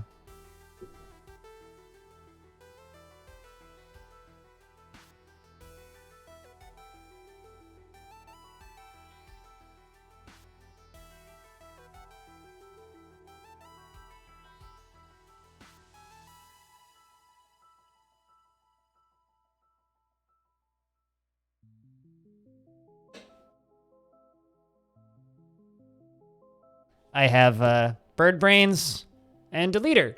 And I have written permission from the band to be able to stream these, which is one of the coolest fucking things I've ever achieved as a Twitch broadcaster. Like, getting the written permissions, like, as long as you pay for the records, you can stream these. It is one of the coolest things that's ever, I think, happened to me. It's like yeah, Brian, Graham, Matt, and Matt. It's on the back of it. Yeah. Holy fuck, some of the best Canadian music out there. If you like weird alt rock. Electronic rock. Latin America? I have that record as well. But if you really like Latin, check out this one. Bird Brains is weird. Bird Brains is like them just deciding, yo, we're gonna do some weird shit. It's more of a dance EP than anything. Like, it's very bass heavy and like almost like just dance music, but like dance music on holy fuck drugs.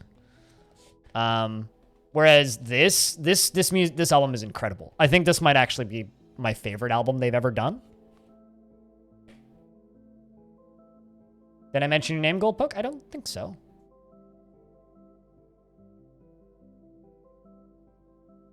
Although, a dwarf of yours yesterday did something kind of funny, but I'll tell you about that in a second once I put this away.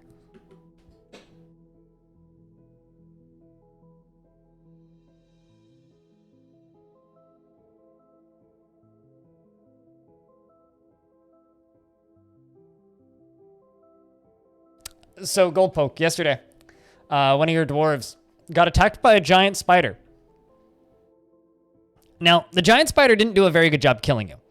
In fact, it didn't kill you. It tried pretty fucking hard, but it didn't. And here's the reason it didn't kill you. It didn't kill you because you did a very good job dodging. Now, what you didn't do was a very good job dodging with all of your clothing. It managed to tear all of your clothes off. So you re-entered the fort wearing absolutely nothing but 2 crowns and a ring.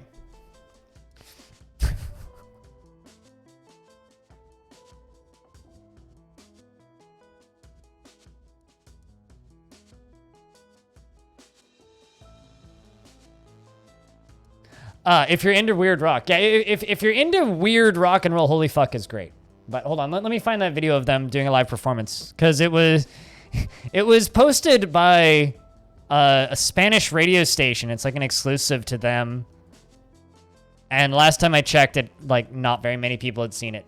So there's a link if you want to see a recent holy fuck performance. Of course, you know, it's all done through the internet, but still. Yeah, like 700 people have seen it. I want to say, I'm one of the only comments. Yep, one of 2. I said first. Because I'm that fucking guy. Although he doesn't play the guitar with a butter knife. He plays the guitar with a screwdriver.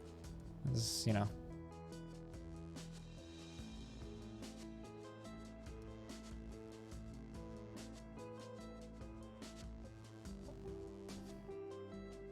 It is a good excuse, right? It's a great excuse for public nudity. I'm still just shocked this fort hasn't crashed and burned. Oh, it's training season. Well. Let's see how long we last.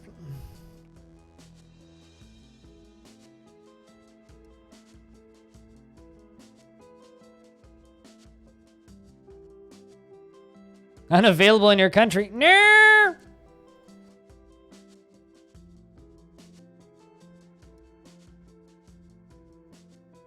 I hate the way YouTube works.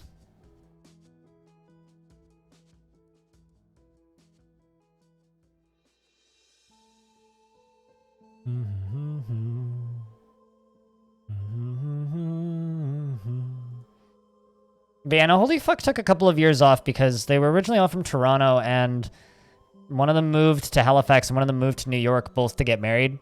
So it was they kind of just went their own separate directions.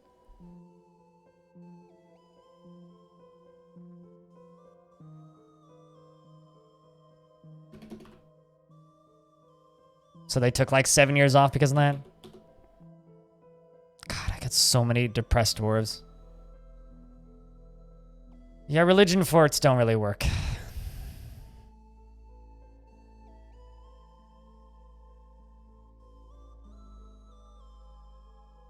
Really? What part of the world is that, Gold Poke?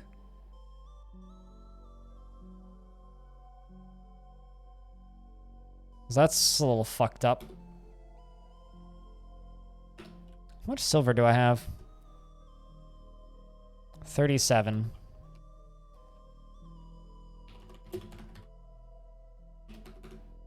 Denmark? Gotcha, that sucks. Yeah, I've had that happen with some things. Isn't everybody fighting massive legal battles with music rights right now? I don't know, it's just... That sort of stuff's ridiculous, because it's a live performance. I don't know, man. I technically have tickets to see them live, but not until May 2021. So hopefully that'll actually happen. They're offering full refunds if concerts end up getting canceled anyway, so... Ideally... Who's got blue blood? That's not blood, that's vomit. Vomit's just blue, and the way my colors are laid out. That was a tantrum.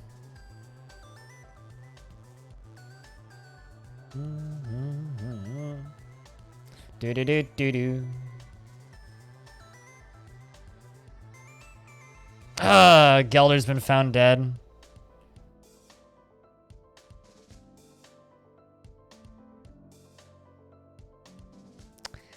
Yeah, we basically just... Ooh!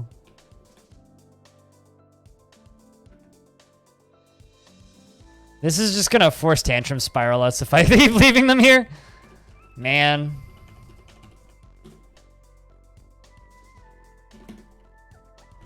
So I basically just can't do the yearly training now.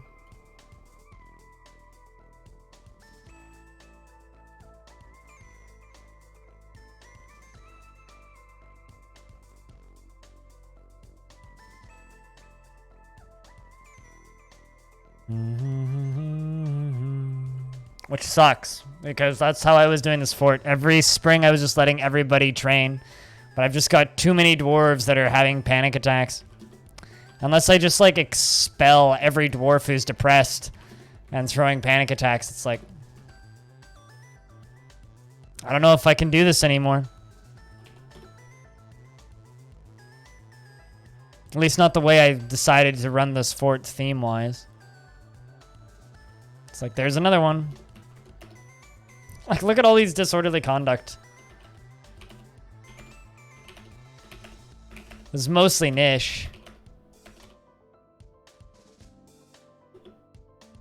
Like, what's your sentence, Nish?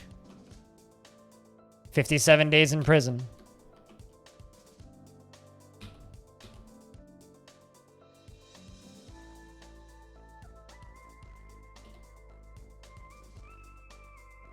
Yeah, also that vampire's not going to be able to be a bookkeeper. You're too insane.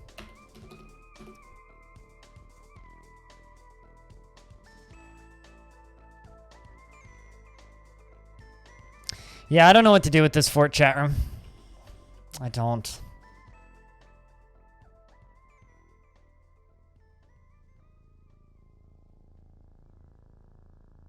I hate doing that, though. Half of them are named, screw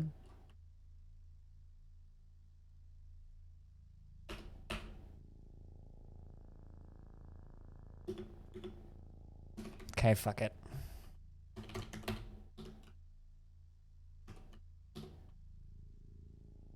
I'll expel every upset dwarf. You're okay. I don't think Goats has thrown any tantrums.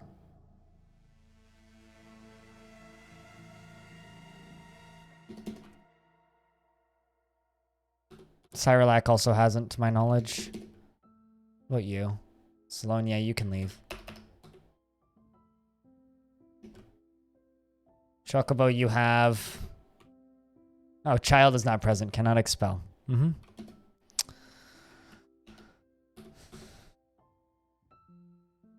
The answer is peace and alpacas. Yeah, well. If I can't even do the theme anymore, it's like the fort's basically dead at that point. Hops hasn't tantrumed.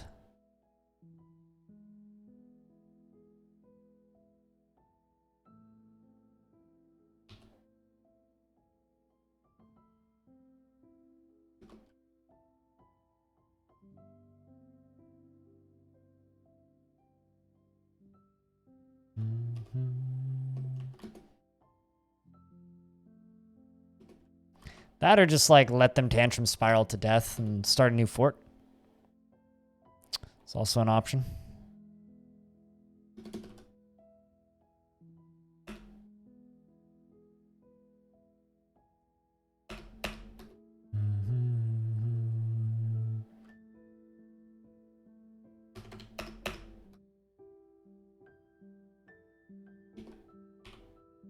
Do some... You're not the problem one. It's... Yeah, it's Chocobo. Utterly herald of the nightmare that is his tragic life. You can leave.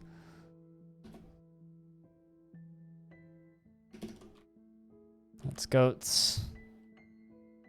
Your Asob the Marksdwarf is Harrowed.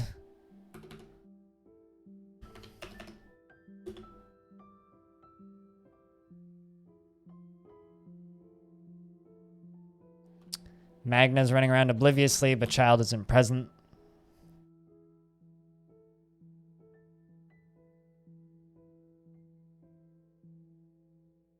Yeah, unfortunate. I don't know, man. I'm kind of tempted to just let them tantrum spiral, you know? Like, just let them kill each other. I mean, it's kind of fitting for a cult to just kind of off each other, you know? That, or maybe I should, like, seriously...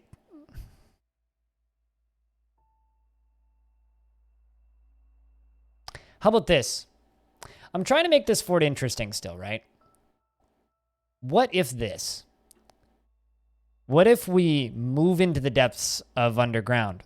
Like, move the whole fortress down to the cavern layer? Because right now, we're kind of a surface fort, right?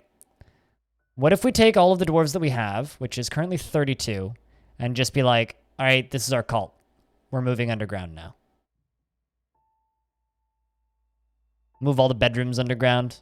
Move everything underground. And live in the caverns.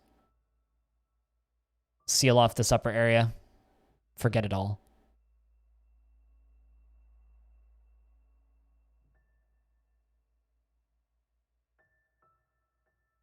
Also, we're in summer now, so training season's over.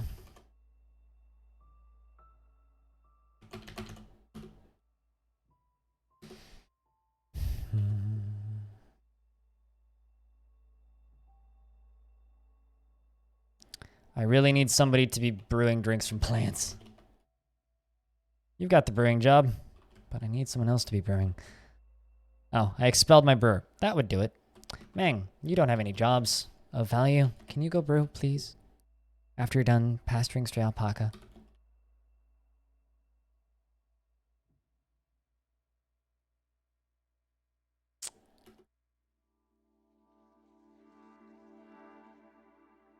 Yeah, no, I don't know what the solution for this fort is. Chat, any ideas? Judgment Day is upon us. It's time to hide in the depths where our God intended us to be. Is kind of how I would pitch it.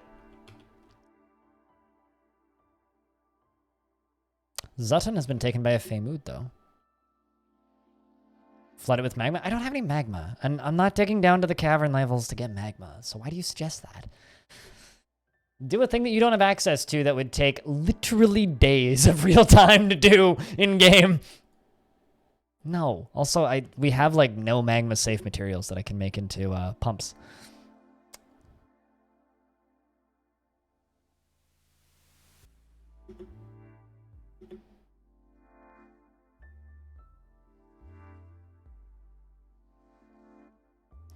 Okay, so there's no accusers. Where's Chocobo? I'm gonna accuse Chocobo of this.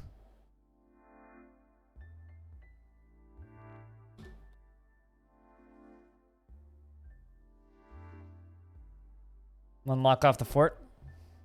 I mean, sure, but like that's not an interesting idea of what to do with the fort, right? Freedom, Fred? Like when I say I need interesting ideas, flood it with magma isn't an interesting idea. I might as well just do this and retire it, right? Or abandon it or whatever. It doesn't matter at that point. Kill everybody isn't an interesting idea. Interesting idea is something like the thing that I kind of threw out there, but then nobody responded to, which is, well, I could move the whole fort somewhere else and seal it off and try and make a self-sustaining fort, still running with the cult theme underground. That could be interesting. But like, I'm asking for ideas. I'm not asking for kill everybody. Okay, well, let's start a fucking new fort then. But, you know, when I ask for feedback on something and then nobody responds, it's like, well, this is...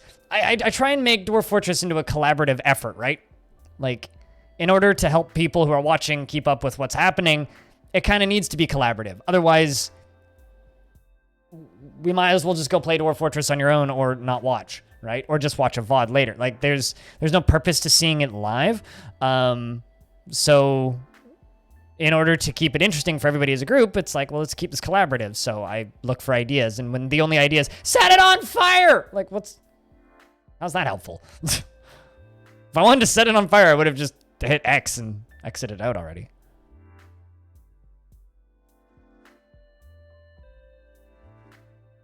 Yeah, and I like your personality, Patchwork. Also, a human has arrived.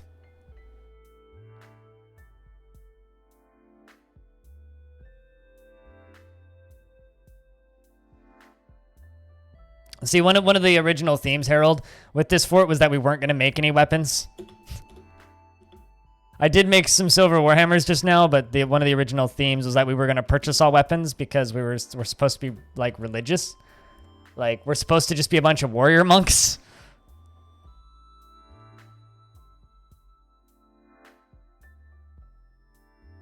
That's just stupid. Role playing, yeah, that's just stupid, right? So do I have like no wood burners or some shit? Oh shit, Patolas. You grew up.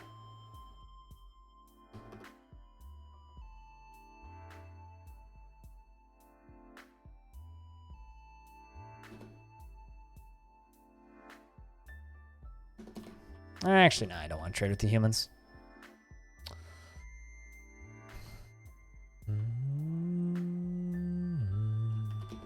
This poor dwarf.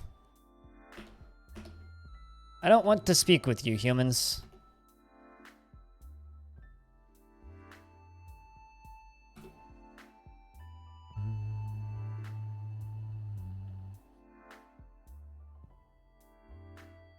I don't know what drove from D&D is. So, no? I don't know how I would go about doing that. You're talking to someone who's basically anti D&D. Personally, I find it boring as shit. Having to acknowledge other people's existence to play game? Not for me. Zutton, the papermaker, has created Agosokban Badum Edan, a Gabbro table, and claims it as an heirloom in the name of the family ancestor. Oh wait, never mind. Not in the name of any family ancestor. Just claims it as an heirloom. The edgy elves of the deep underground. Now that needs to be set on fire with magma. Elves.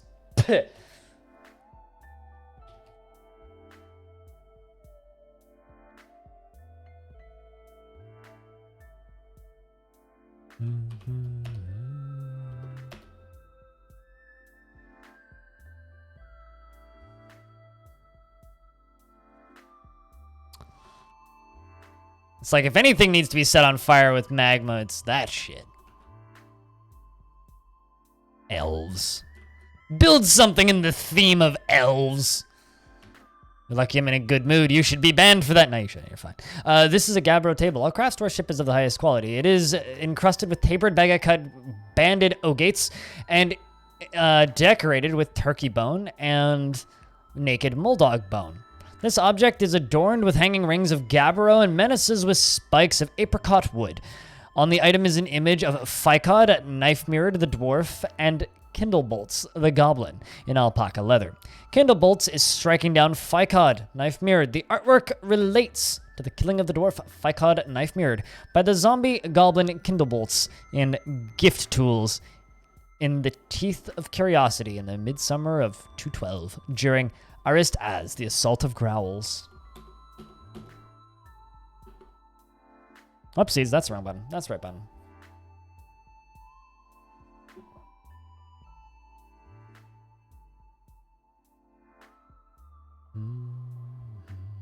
I'm sure. They're good books. Dang. I need more coffee.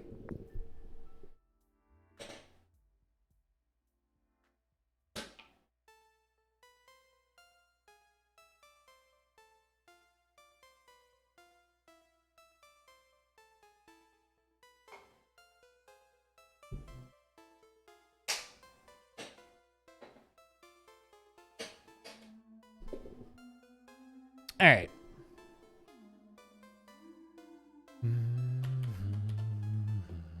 See, I think that'll probably be the plan for tomorrow, is move everything down here. Because I do like how open these caverns are. It's really fun how open they are. We got plenty of space down here to actually construct. And then the lower cavern layer, which is... Oh, some migrants have arrived. Anyway, the lower cavern layer isn't quite as open, but it's close. Worshipper of the wrong god. Can't have you.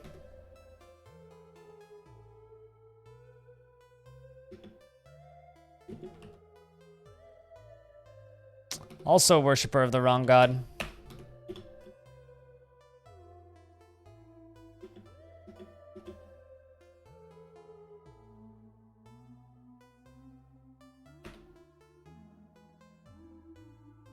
Sweet. Chocobo's committing more crimes.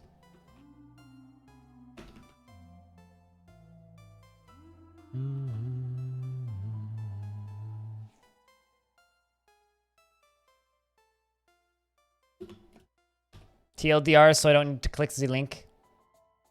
This looks like effort. See, I like making my own lore, and that's the reason I like DF. Because I can discover my own stories.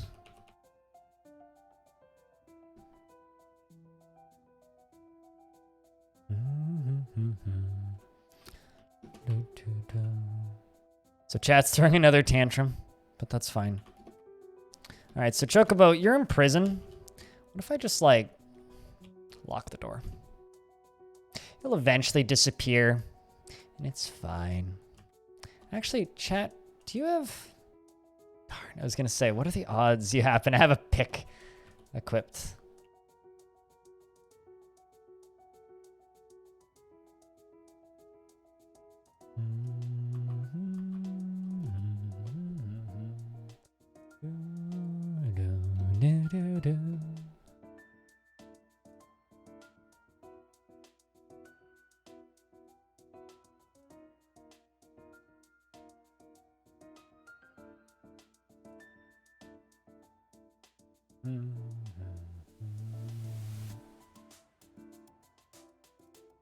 Yeah, no, and another thing that I'm like passively interested, but at the same time not even remotely interested in is Warhammer stuff. It's like I love the aesthetic of Warhammer and I love the idea of Warhammer. I have no desire to ever read any Warhammer or like partake in any of that lore because it's all just like it's just fucking exhausting. That's the only way I can really describe it. It's just fucking exhausting.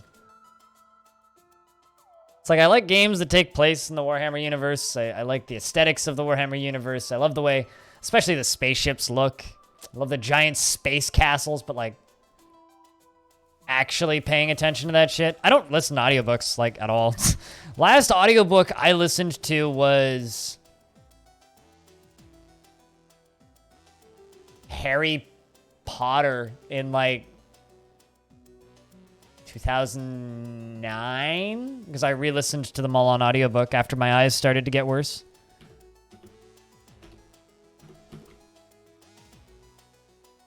I don't ride in cars. I don't drive in I'm maybe in a car once every other week for like at most 10 minutes. I listen to podcasts and I listen to the news, but I don't listen to audiobooks. I listen to the podcasts when I walk, but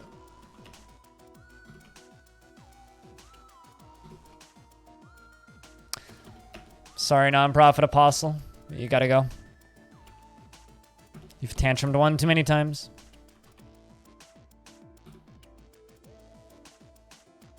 Well, if you like podcasts, I have 2 of them.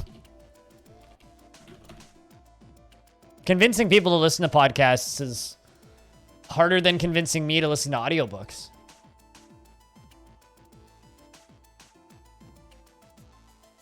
Out of everything I've ever created, content creation-wise, convincing people to listen to podcasts is one of the hardest ones I've had to do. It's damn near impossible. The problem I have with audiobooks, and this is why I like podcasts over audiobooks, is I like to listen to podcasts and like news radio and stuff when I'm doing other things. But I will always like miss stuff in audiobooks. Like I don't just sit down and listen to an audiobook. I'll like listen to an audiobook while doing something else and I'll get distracted and then miss a bunch and like phase out for a whole paragraph or 2 and then be like, what the fuck's happening? So.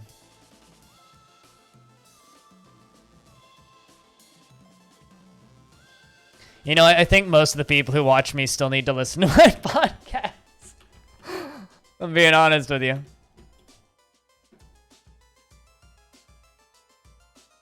Actually, that's not totally true. I listened to the Brigador podcast. Or not podcast, audiobook. The Brigador audiobook.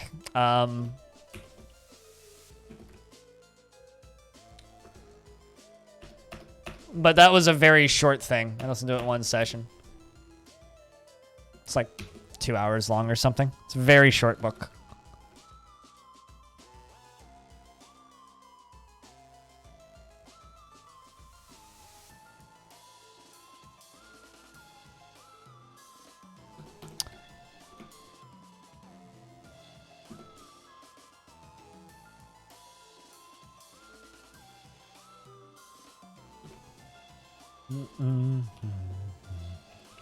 Books help you sleep.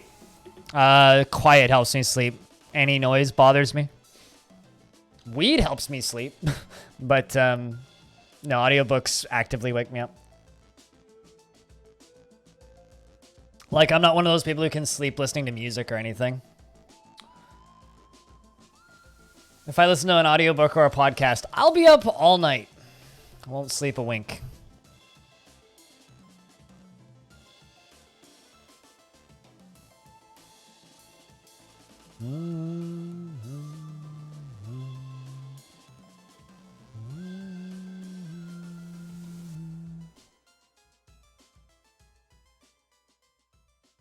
That's interesting.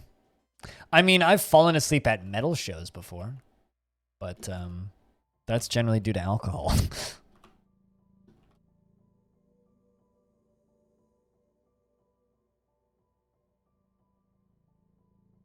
Usually got nothing to do with the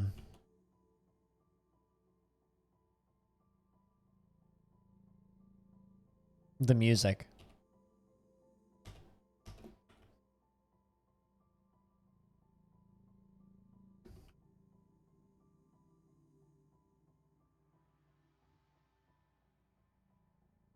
I know a lot of people who used to do that, and I can't do that.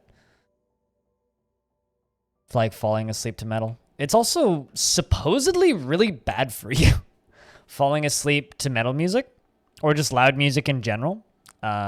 Because if you're listening to music or audio, your brain doesn't actually get proper REM sleep because your brain remains active because your brain is processing the loud noises. Because like the way we're designed is we're supposed to wake up when we hear a loud noise or a sudden sound, which is supposed to turn on your fight or flight mechanic in your head. Mechanic, that's the wrong word probably. But anyways, your fight or flight instincts. So when fight or flight kicks in, you're supposed to wake up and do something. But if you just have constant ambient loud, your brain is just working in overdrive all night and you never actually get REM sleep. So it's really bad for you to sleep listening to music. It's one thing if you're like listening to a podcast or something that'll end, but if you listen to it nonstop, of course falling asleep drunk, same with high. It's almost like you shouldn't do substances. They're bad for you.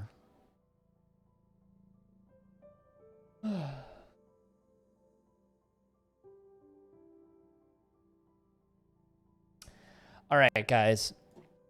So I kind of have a plan with this fort for tomorrow. So tomorrow we're going to deconstruct everything and move it all underground. This is going to become the actual entrance to the fort, as well as our drowning chamber. And we are going to move the library and everything underground, the tavern and everything underground, and we're going to build in this cavern lair. And then probably die to a forgotten beast. It'll be glorious. So yeah, that's the plan for tomorrow. But we've been streaming for how long? 5.5 hours. So that's about 4 hours, 4 and a bit hours of Dwarf Fortress today. Let's go play some Jupiter Hell, shall we? Because Jupiter Hell is still on sale. And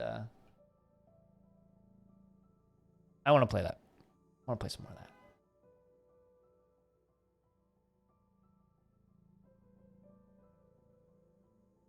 I don't dream ever, period. I've never dreamed. I like have no recollection of dreaming from like age like 10 onwards.